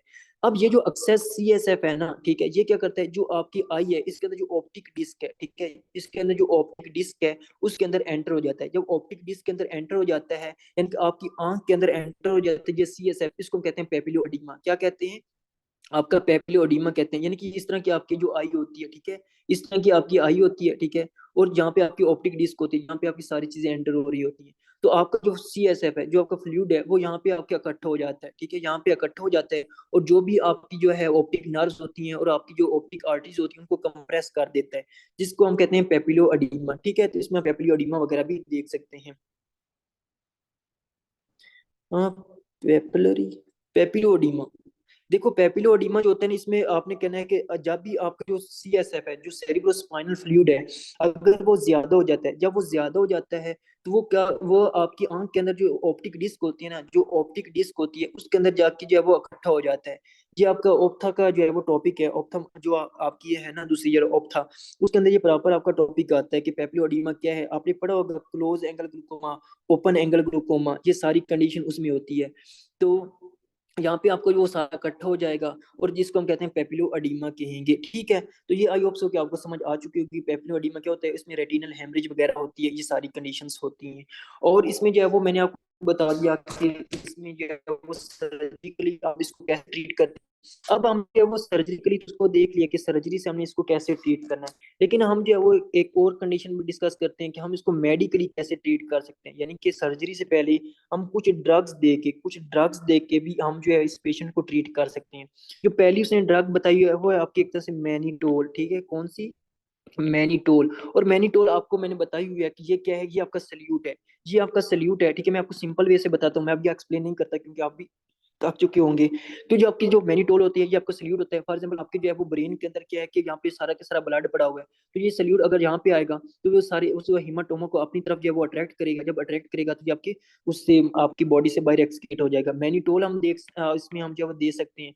उसके बारबीचूरेट्स हम क्या दे सकते हैं, बारबीचूरेट्स, ठीक है, जो बारबीचूरेट्स में उसने बताया हुआ है वो आपका थायोपेंटोन सोडियम है, क्या है, हम है वो है आपका एक तरह से थायोपेंटोन सोडियम, ठीक है, थायोपेंटोन सोडियम। अब थायोपेंटोन जो सोडियम होता है ना, ये भी आपका क्या सल्यूट है, ये इस तरह काम करेगा, यानी कि अगर आपके ब्रेन के अंदर सीएसएफ इकट्ठा हो चुका है तो उनको अपनी तरफ अट्रैक्ट करेगा। आपकी आई के अंदर, आपकी आंखों के अंदर जो अगर फ्लूइड इकट्ठा हो चुका है तो उनको अपनी तरफ अट्रैक्ट करेगा और आपकी बॉडी से बाहर एक्सक्रीट कर देगा। ठीक है, तो ये आपने समझना है। फिर जो हम स्टीरॉइड्स दे सकते हैं, क्या हम स्टीरॉइड्स भी दे सकते हैं, इसका डेक्सामेथासोन वगैरह दे सकते हैं। ठीक है, जो डेकाड्रान के नाम से आता है, डेक्सामेथासोन वगैरह दे सकते हैं, ताकि उसकी जो वहाँ पे इन्फ्लामेशन हो रही है या जो इंट्राक्रेनियल प्रेशर ज्यादा हो रहा है उसको कम किया जा सके।